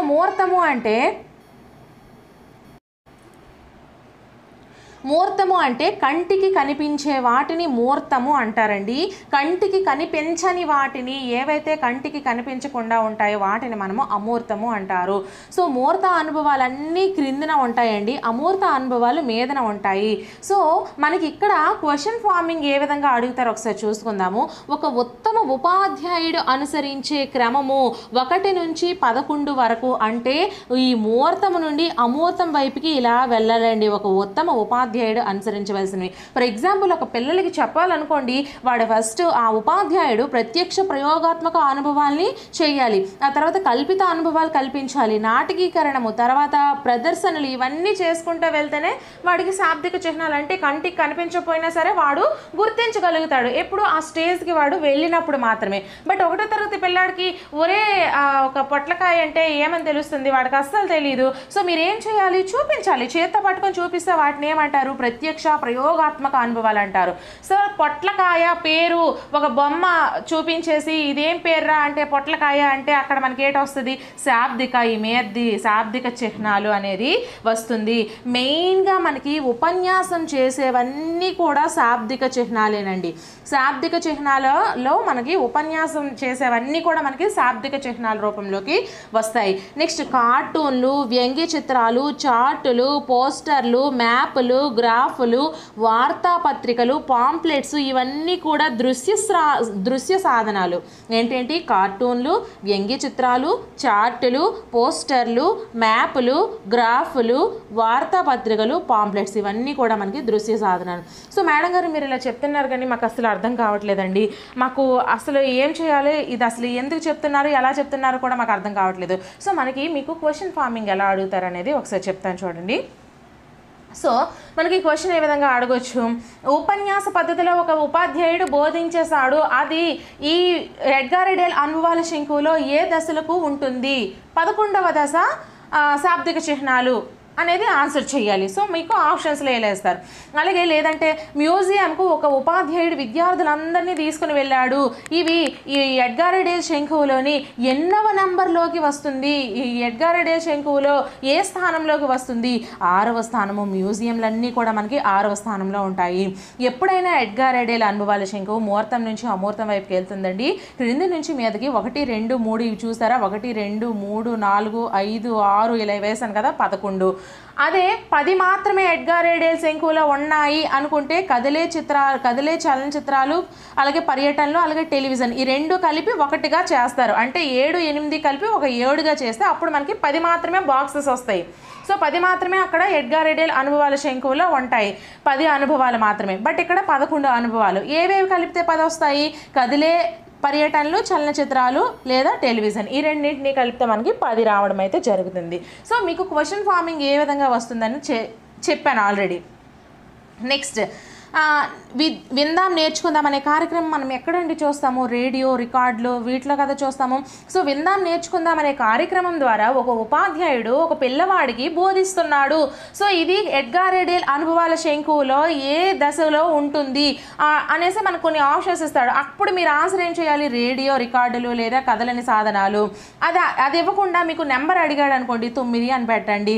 లేదు అక్కడ 9 లేకపోతే 8 అని పెడతారు, ఎందుకంటే ఈ రెండు కలిపిచ్చాడు అని అర్థము.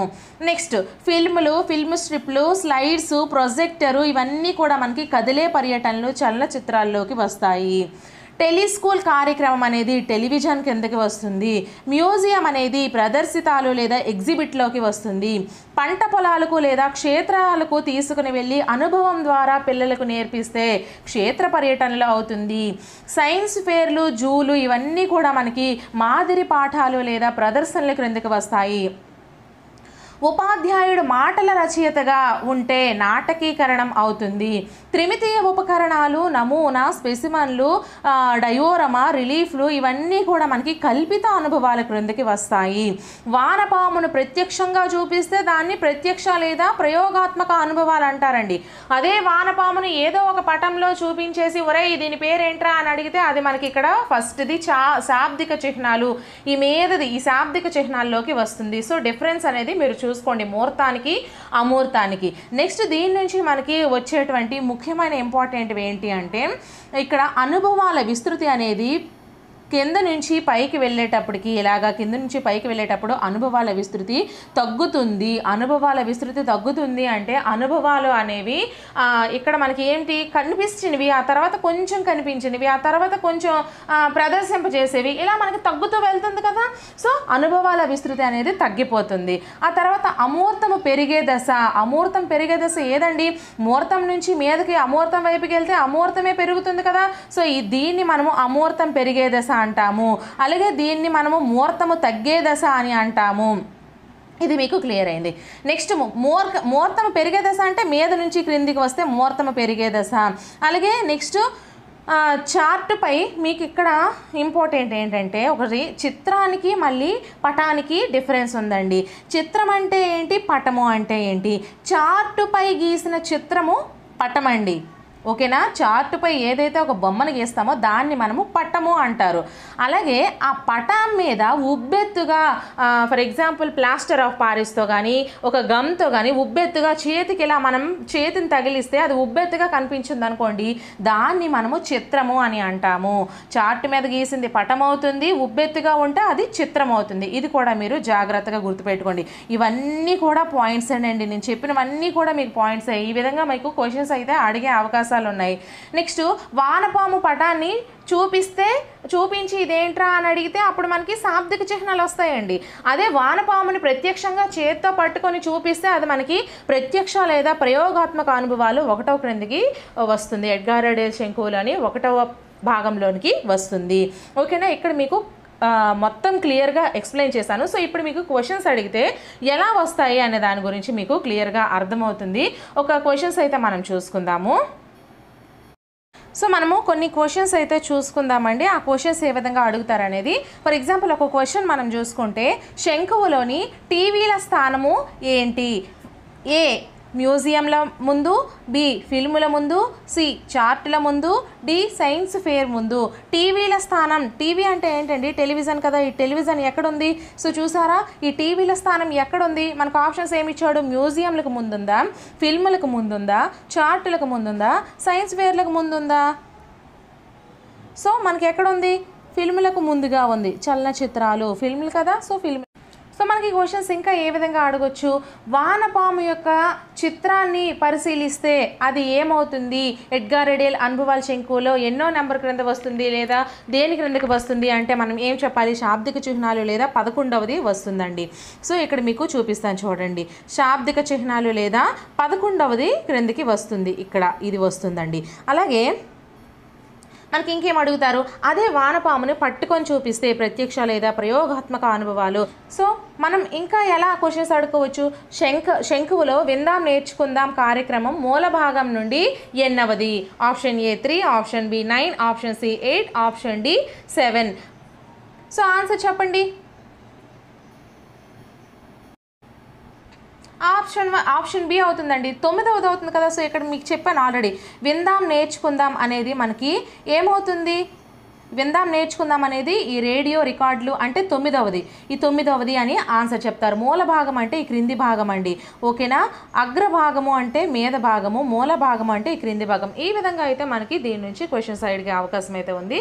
సో మీ అందరికీ కూడా క్లియర్గా అర్థమైంది అనుకుంటున్నాను. ఇంకా మీకు ఏదైనా అర్థం కాకపోతే నాకు కామెంట్ సెక్షన్లో కామెంట్ చేయండి. ఇదైతే మాత్రం చాలా ఇంపార్టెంట్. మీరు నోట్స్ అయితే ప్రిపేర్ చేసుకోండి. నేను చెప్పిన ప్రతి పాయింట్ని మీరు నోట్స్గా ప్రిపేర్ చేసుకుంటే మాత్రం మీకు క్లియర్గా అర్థమవుతుంది. ఫస్ట్ ఆఫ్ ఆల్ గ్రంథి వ్యవస్థ అంటే ఏంటి?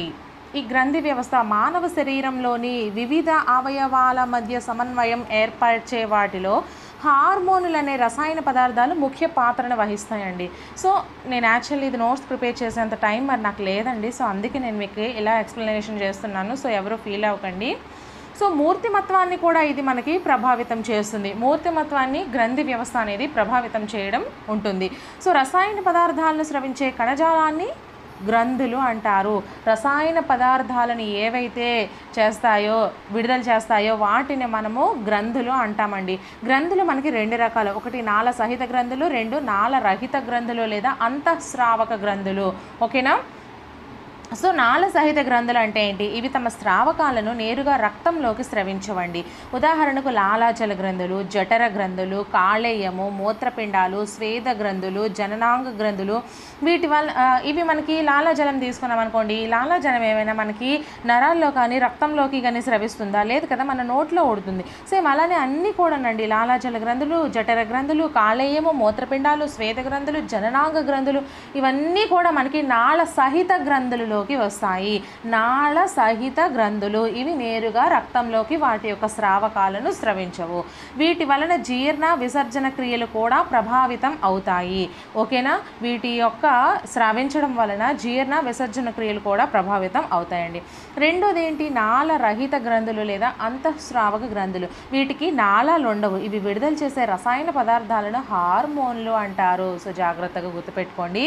నాళ రహిత గ్రంథులు లేదా అంతఃస్రావక గ్రంథులు అనేవి విడుదల చేసే రసాయన పదార్థాలను హార్మోన్లు అంటారు. నాళ సహిత గ్రంథులు విడుదల చేసేవి వీటిని లాలాజల గ్రంథులు, జఠర గ్రంథులు ఇవన్నీ కూడా వస్తాయి. ఓకేనా. నెక్స్ట్ ఇవి ప్రత్యక్షంగా రక్తంలోకి విడుదలవుతాయండి. ఏవి? నాళ రహిత గ్రంథులు అంటే హార్మోన్లన్నీ కూడా మనకి రక్తంలోకి విడుదలవ్వడం జరుగుతుంది. రక్తం వీటిని శరీరంలోని వివిధ భాగాలకు తీసుకుని వెళ్తుంది. హార్మోన్లు చర్య జరిపే కణజాలాన్ని నిర్వాహక కణజాలం అంటారు. ఫర్ ఎగ్జాంపుల్ మనకి క్వశ్చన్స్ ఏ విధంగా అడగవచ్చు? సో నాళ రహిత గ్రంథులు లేదా అంతఃస్రావక గ్రంథులు విడుదల చేసే పదార్థాలని ఏమంటారు? హార్మోన్లు అంటారు. సో నిర్వాహక కణజాలం చర్య జరిపేది ఏవి?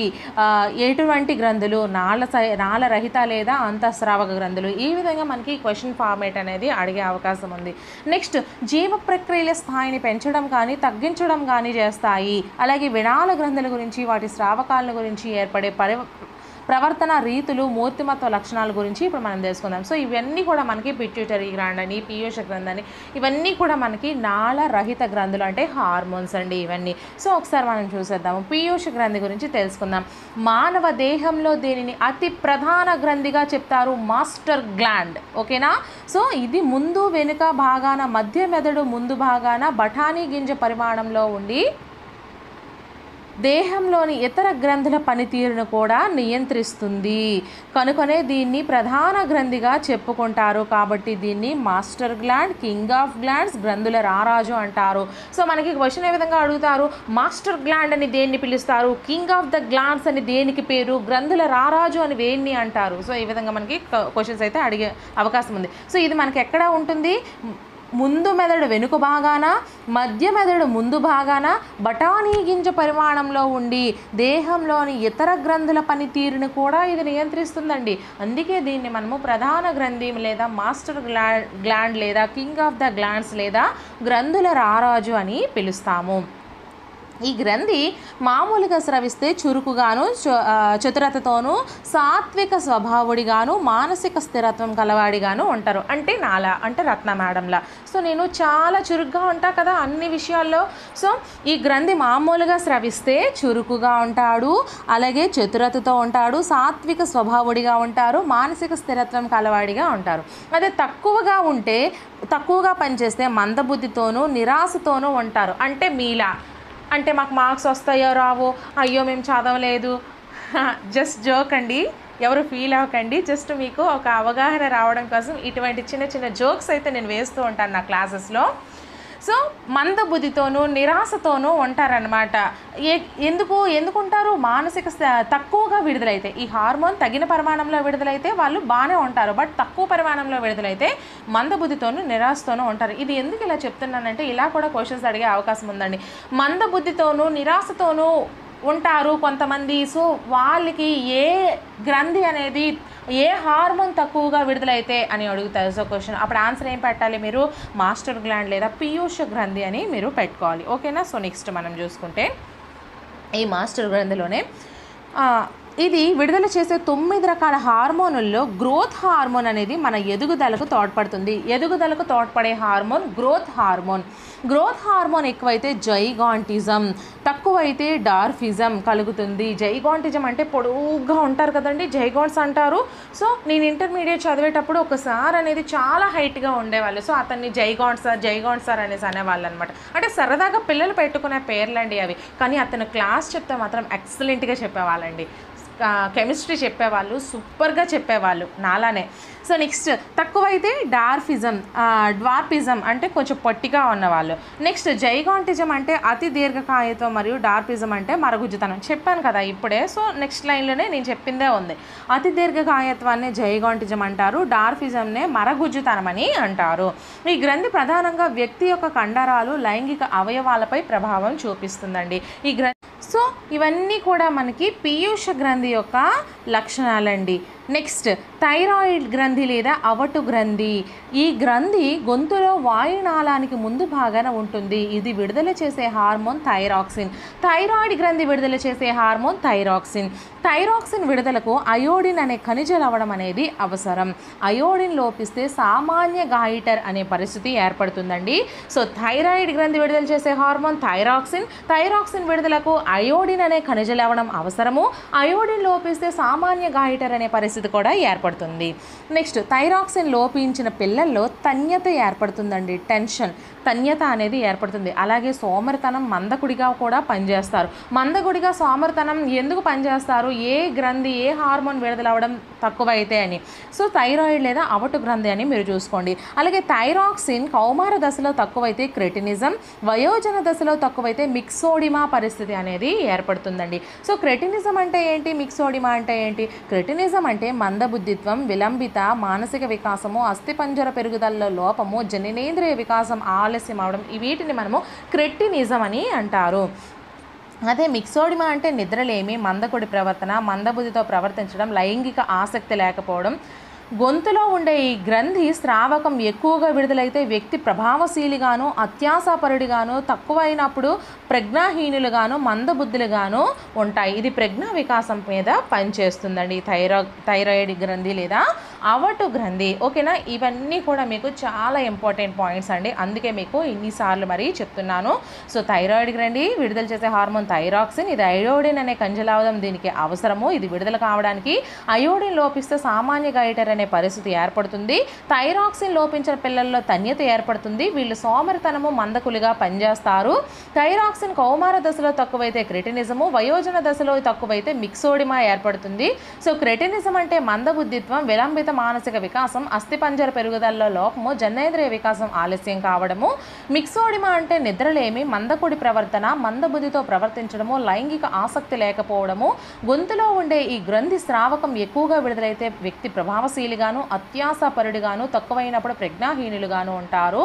ఇది ప్రజ్ఞా వికాసంపై పనిచేస్తుంది. ఓకేనా? సో ఇక్కడతో అయితే మనకి ఇది థైరాయిడ్ గ్రంథి లేదా అవటు గ్రంథి గురించి నేర్చుకున్నాం. నెక్స్ట్ పారాథైరాయిడ్ లేదా పార్శ్వ అవటు గ్రంథి. పారాథైరాయిడ్ లేదా పార్శ్వ అవటు గ్రంథి, ఈ గ్రంథి అనేది థైరాయిడ్ గ్రంథి క్రింది భాగాన అంటిపెట్టుకొని ఉంటుందండి. ఇది విడుదల చేసే హార్మోను పారాథార్మోన్. ఓకేనా? ఇది విడుదల చేసే పారాథార్మోన్ అనేది రక్తంలోని కాల్షియం స్థాయిని స్థిరపరుస్తూ ఉంటుంది. ఏ హార్మోను రక్తంలోని కాల్షియంను స్థిరపరుస్తూ ఉంటుంది అంటే పారాథైరాయిడ్ లేదా పార్శ్వ అవటు గ్రంథి అని గుర్తుపెట్టుకోండి. అలాగే ఈ యొక్క మనకి పారత్ హార్మోన్ లోపిస్తే చిరాకు, నరాల బలహీనత, ఆందోళన, ఒత్తిడి కూడా కలుగుతుంది. రక్తంలో ఇది ఎక్కువైందనుకోండి టిటాని, తక్కువైతే ఆస్ట్రియోపొరాసిస్ పరిస్థితి ఏర్పడుతుంది. ఆస్ట్రియోపొరాసిస్ అనగా ఎముకలు బలహీనమైన బోలుగా మారిపోయి పగుళ్ళిచ్చు పరిస్థితి. ఆస్ట్రియా అంటే ఏంటండి? ఎముకలు. పొరాసిస్ అంటే బోలుగా మారిపోయి పగుళ్ళిచ్చే పరిస్థితి. టిటాని అనగా కండరాలు సంకోచ స్థితిలో బిగుసుకుపోయే పరిస్థితి ఏర్పడుతుంది. ఈ హార్మోన్ వ్యక్తిని సరళంగా సమతుల్యంగా ఉంచడానికి సహాయపడుతుంది. ఓకేనా? సో నెక్స్ట్ అడ్రినల్ గ్రంథి లేదా అధివృక్క గ్రంథి. దీన్ని ఉద్వేగాల ప్రభావ గ్రంథి అంటారు. ఉద్వేగాల ప్రభావ గ్రంథి అని దేనిని అంటారు? అడ్రినల్ గ్రంథి లేదా అధివృక్క గ్రంథిని అంటారు. ఈ గ్రంథులు మూత్రపిండాలపై బోర్లించిన టోపీలా ఉంటాయండి. ఇది విడుదల చేసే హార్మోన్ అడ్రినలిన్ మరియు కార్టిసాల్. ఓకేనా? కార్టిసాల్ను విచారకర హార్మోన్ అని పిలుస్తారు. కార్టిసాల్ను విచారకర హార్మోన్ అని కూడా పిలుస్తారు. ఇది విడుదల చేసే అడ్రినలిన్ అనే హార్మోన్ను లైట్ ఆర్ ఫ్లైట్ హార్మోన్ అంటారు. విపత్కర పరిస్థితుల్లో ఉన్నప్పుడు వ్యక్తి మొండిగా ఎదురు తిరిగి పోరాడుతూ లేదా భయంతో పారిపోవడం అనేది ఈ హార్మోన్పై ఆధారపడి ఉంటుంది. నెక్స్ట్, ఈ హార్మోన్ ఎక్కువైతే స్త్రీలలో కనిపించే విపరీత లక్షణాలు. ఫస్ట్ వన్, స్త్రీలకు గడ్డాలు మీసాలు వస్తాయి. సెకండ్ వన్, మగవారి గొంతు వలె బొంగురు పోతుంది. థర్డ్ వన్, జననేంద్రియ వికాసం త్వరగా జరిగిపోతుంది. అలాగే ఇది ఎక్కువగా స్రవిస్తే గుండె కొట్టుకునే వేగం అనేది ఎక్కువైపోతుందండి. ఓకేనా? రక్తపోటు కూడా హెచ్చవుతుంది. పని చేయకపోతే సోమరతనానికి దారితీస్తుంది. ఇది ఉద్వేగ వికాసంపై పనిచేస్తుంది. ఏది ఉద్వేగ వికాసంపై పనిచేసే హార్మోన్? అడ్రినలిన్ గ్రంథి లేదా అధివృక్క గ్రంథి. ఈ హార్మోన్ యొక్క ఉద్వేగాలపై సూటిగా ప్రభావం అనేది చూపిస్తుంది. ఇది విడుదల చేసే హార్మోన్ అడ్రినలిన్ మరియు కార్టిసాల్. ఓకేనా? కార్టిసాల్ని విచారకర హార్మోన్ అని అంటారు. ఇవి మనకి ముఖ్యమైన పాయింట్స్ అండి. నెక్స్ట్ మనం చూసుకుంటే బీజ గ్రంథులు. మగ బీజ గ్రంథిని ముష్కము అంటారండి. మగ బీజ గ్రంథిని ముష్కం అంటారు. ముష్కము విడుదల చేసే హార్మోన్లు టెస్టోస్టిరాన్ మరియు ఆండ్రోజన్. టెస్టోస్టిరాన్ మరియు ఆండ్రోజన్. ఇది పురుష ప్రత్యుత్పత్తి వ్యవస్థలో మగవారి ద్వితీయ లైంగిక లక్షణాల అభివృద్ధిలో పురుష దేహదారుఢ్య ప్రధాన పాత్రను పోషిస్తాయి. ఓకేనా? ఇవి ఎక్కువైతే లైంగిక దౌర్జన్య ప్రవర్తన కూడా ఏర్పడుతుంది. తక్కువైతే మగ లక్షణాలు అనేవి అభివృద్ధి చెందవండి. లైంగిక దౌర్జన్య ప్రవర్తన అంటే చూడండి, చిన్నపిల్లలకు కూడా ఇప్పుడు పేపర్లో చూస్తున్నాం, వాళ్ళు లైంగికంగా చాలా వేధింపులు చేస్తున్నారు. సో అటువంటి చెత్త వాళ్ళందరూ కూడా ఏర్పడతారు. అదే తక్కువైతే ఈ లక్షణాలు అనేవి సరిగా అభివృద్ధి చెందవు. సో ఏం లోపిస్తే? టెస్టోస్టిరాన్ మరియు ఆండ్రోజన్ అనేది. వీటి పనితీరులో కొద్ది తేడా అనేది ఆదుర్దాకు, బలహీనతకు కొంచెం దారితీస్తుంది. సో ఇక్కడికి ఇది మగ బీజ గ్రంథి. నెక్స్ట్ ఆడబీజ గ్రంథిని స్త్రీ బీజ కోశం అంటారండి. ఇది విడుదల చేసే హార్మోన్లు ఈస్ట్రోజన్ మరియు ప్రొజెస్టిరాన్. ఈస్ట్రోజన్ మరియు ప్రొజెస్టిరాన్. ఓకేనా? ఇవి స్త్రీ ప్రత్యుత్పత్తి వ్యవస్థలో స్త్రీ ద్వితీయ లైంగిక లక్షణాల అభివృద్ధిలో ప్రధాన పాత్రను పోషిస్తాయండి. ఇవి లోపిస్తే స్త్రీలలో వంధ్యత్యం అంటే సంతానరాహిత్యం, పిల్లలు పుట్టకపోవడం అనేది ఏర్పడుతుంది. ఓకేనా? ఇక్కడికి మీది ఇది క్లియర్ అయింది. నెక్స్ట్ క్లోమ గ్రంథి అండి. క్లోమ గ్రంథిని నాళ వినాళ గ్రంథి లేదా మిశ్రమ గ్రంథి అని కూడా అంటారు. దీనిలో నాళ సహిత భాగం నుండి క్లోమరసం ఉత్పత్తి అవుతుంది. దీనిలో నాళ రహిత భాగమును లాంగర్హాన్స్ పుటికలు అంటారు. ఇది ఇన్సులిన్ అనే హార్మోన్ను ఉత్పత్తి చేస్తుంది. ఇన్సులిన్ లోపిస్తే మధుమేహం లేదా డయాబెటిస్ అనేది వస్తుంది. దీనినే నాళ వినాళ గ్రంథి లేదా మిశ్రమ గ్రంథి అని అంటారు. దీనిలో నాళ సహిత భాగం నుండి క్లోమరసం ఉత్పత్తి అవుతుంది. దీనిలో నాళ రహిత భాగము లాంగర్హాన్స్ పుటికలు అంటారు. ఇది ఇన్సులిన్ అనే హార్మోన్ను ఉత్పత్తి చేస్తుంది. ఇన్సులిన్ లోపిస్తే మధుమేహము లేదా డయాబెటిస్ అనేది వస్తుంది. ఓకేనా? సో ఇక్కడతో మనకైతే ఇది క్లియర్ అయింది. సో పిల్లలు మీరందరికీ కూడా ఆల్ ది బెస్ట్ అండి. బాగా చదవండి. సో 1-2 సార్లు వినేయండి. సో అన్ని వీడియోస్ కూడా ఒకసారి ఎగ్జామ్కి వెళ్ళే ముందు వినేసినట్లయితే మంచి స్కోర్ అనేది తెచ్చుకుంటారు. సో మరెన్నో వీడియోస్ కోసం నా ఛానల్ని సబ్స్క్రైబ్ చేసుకోండి.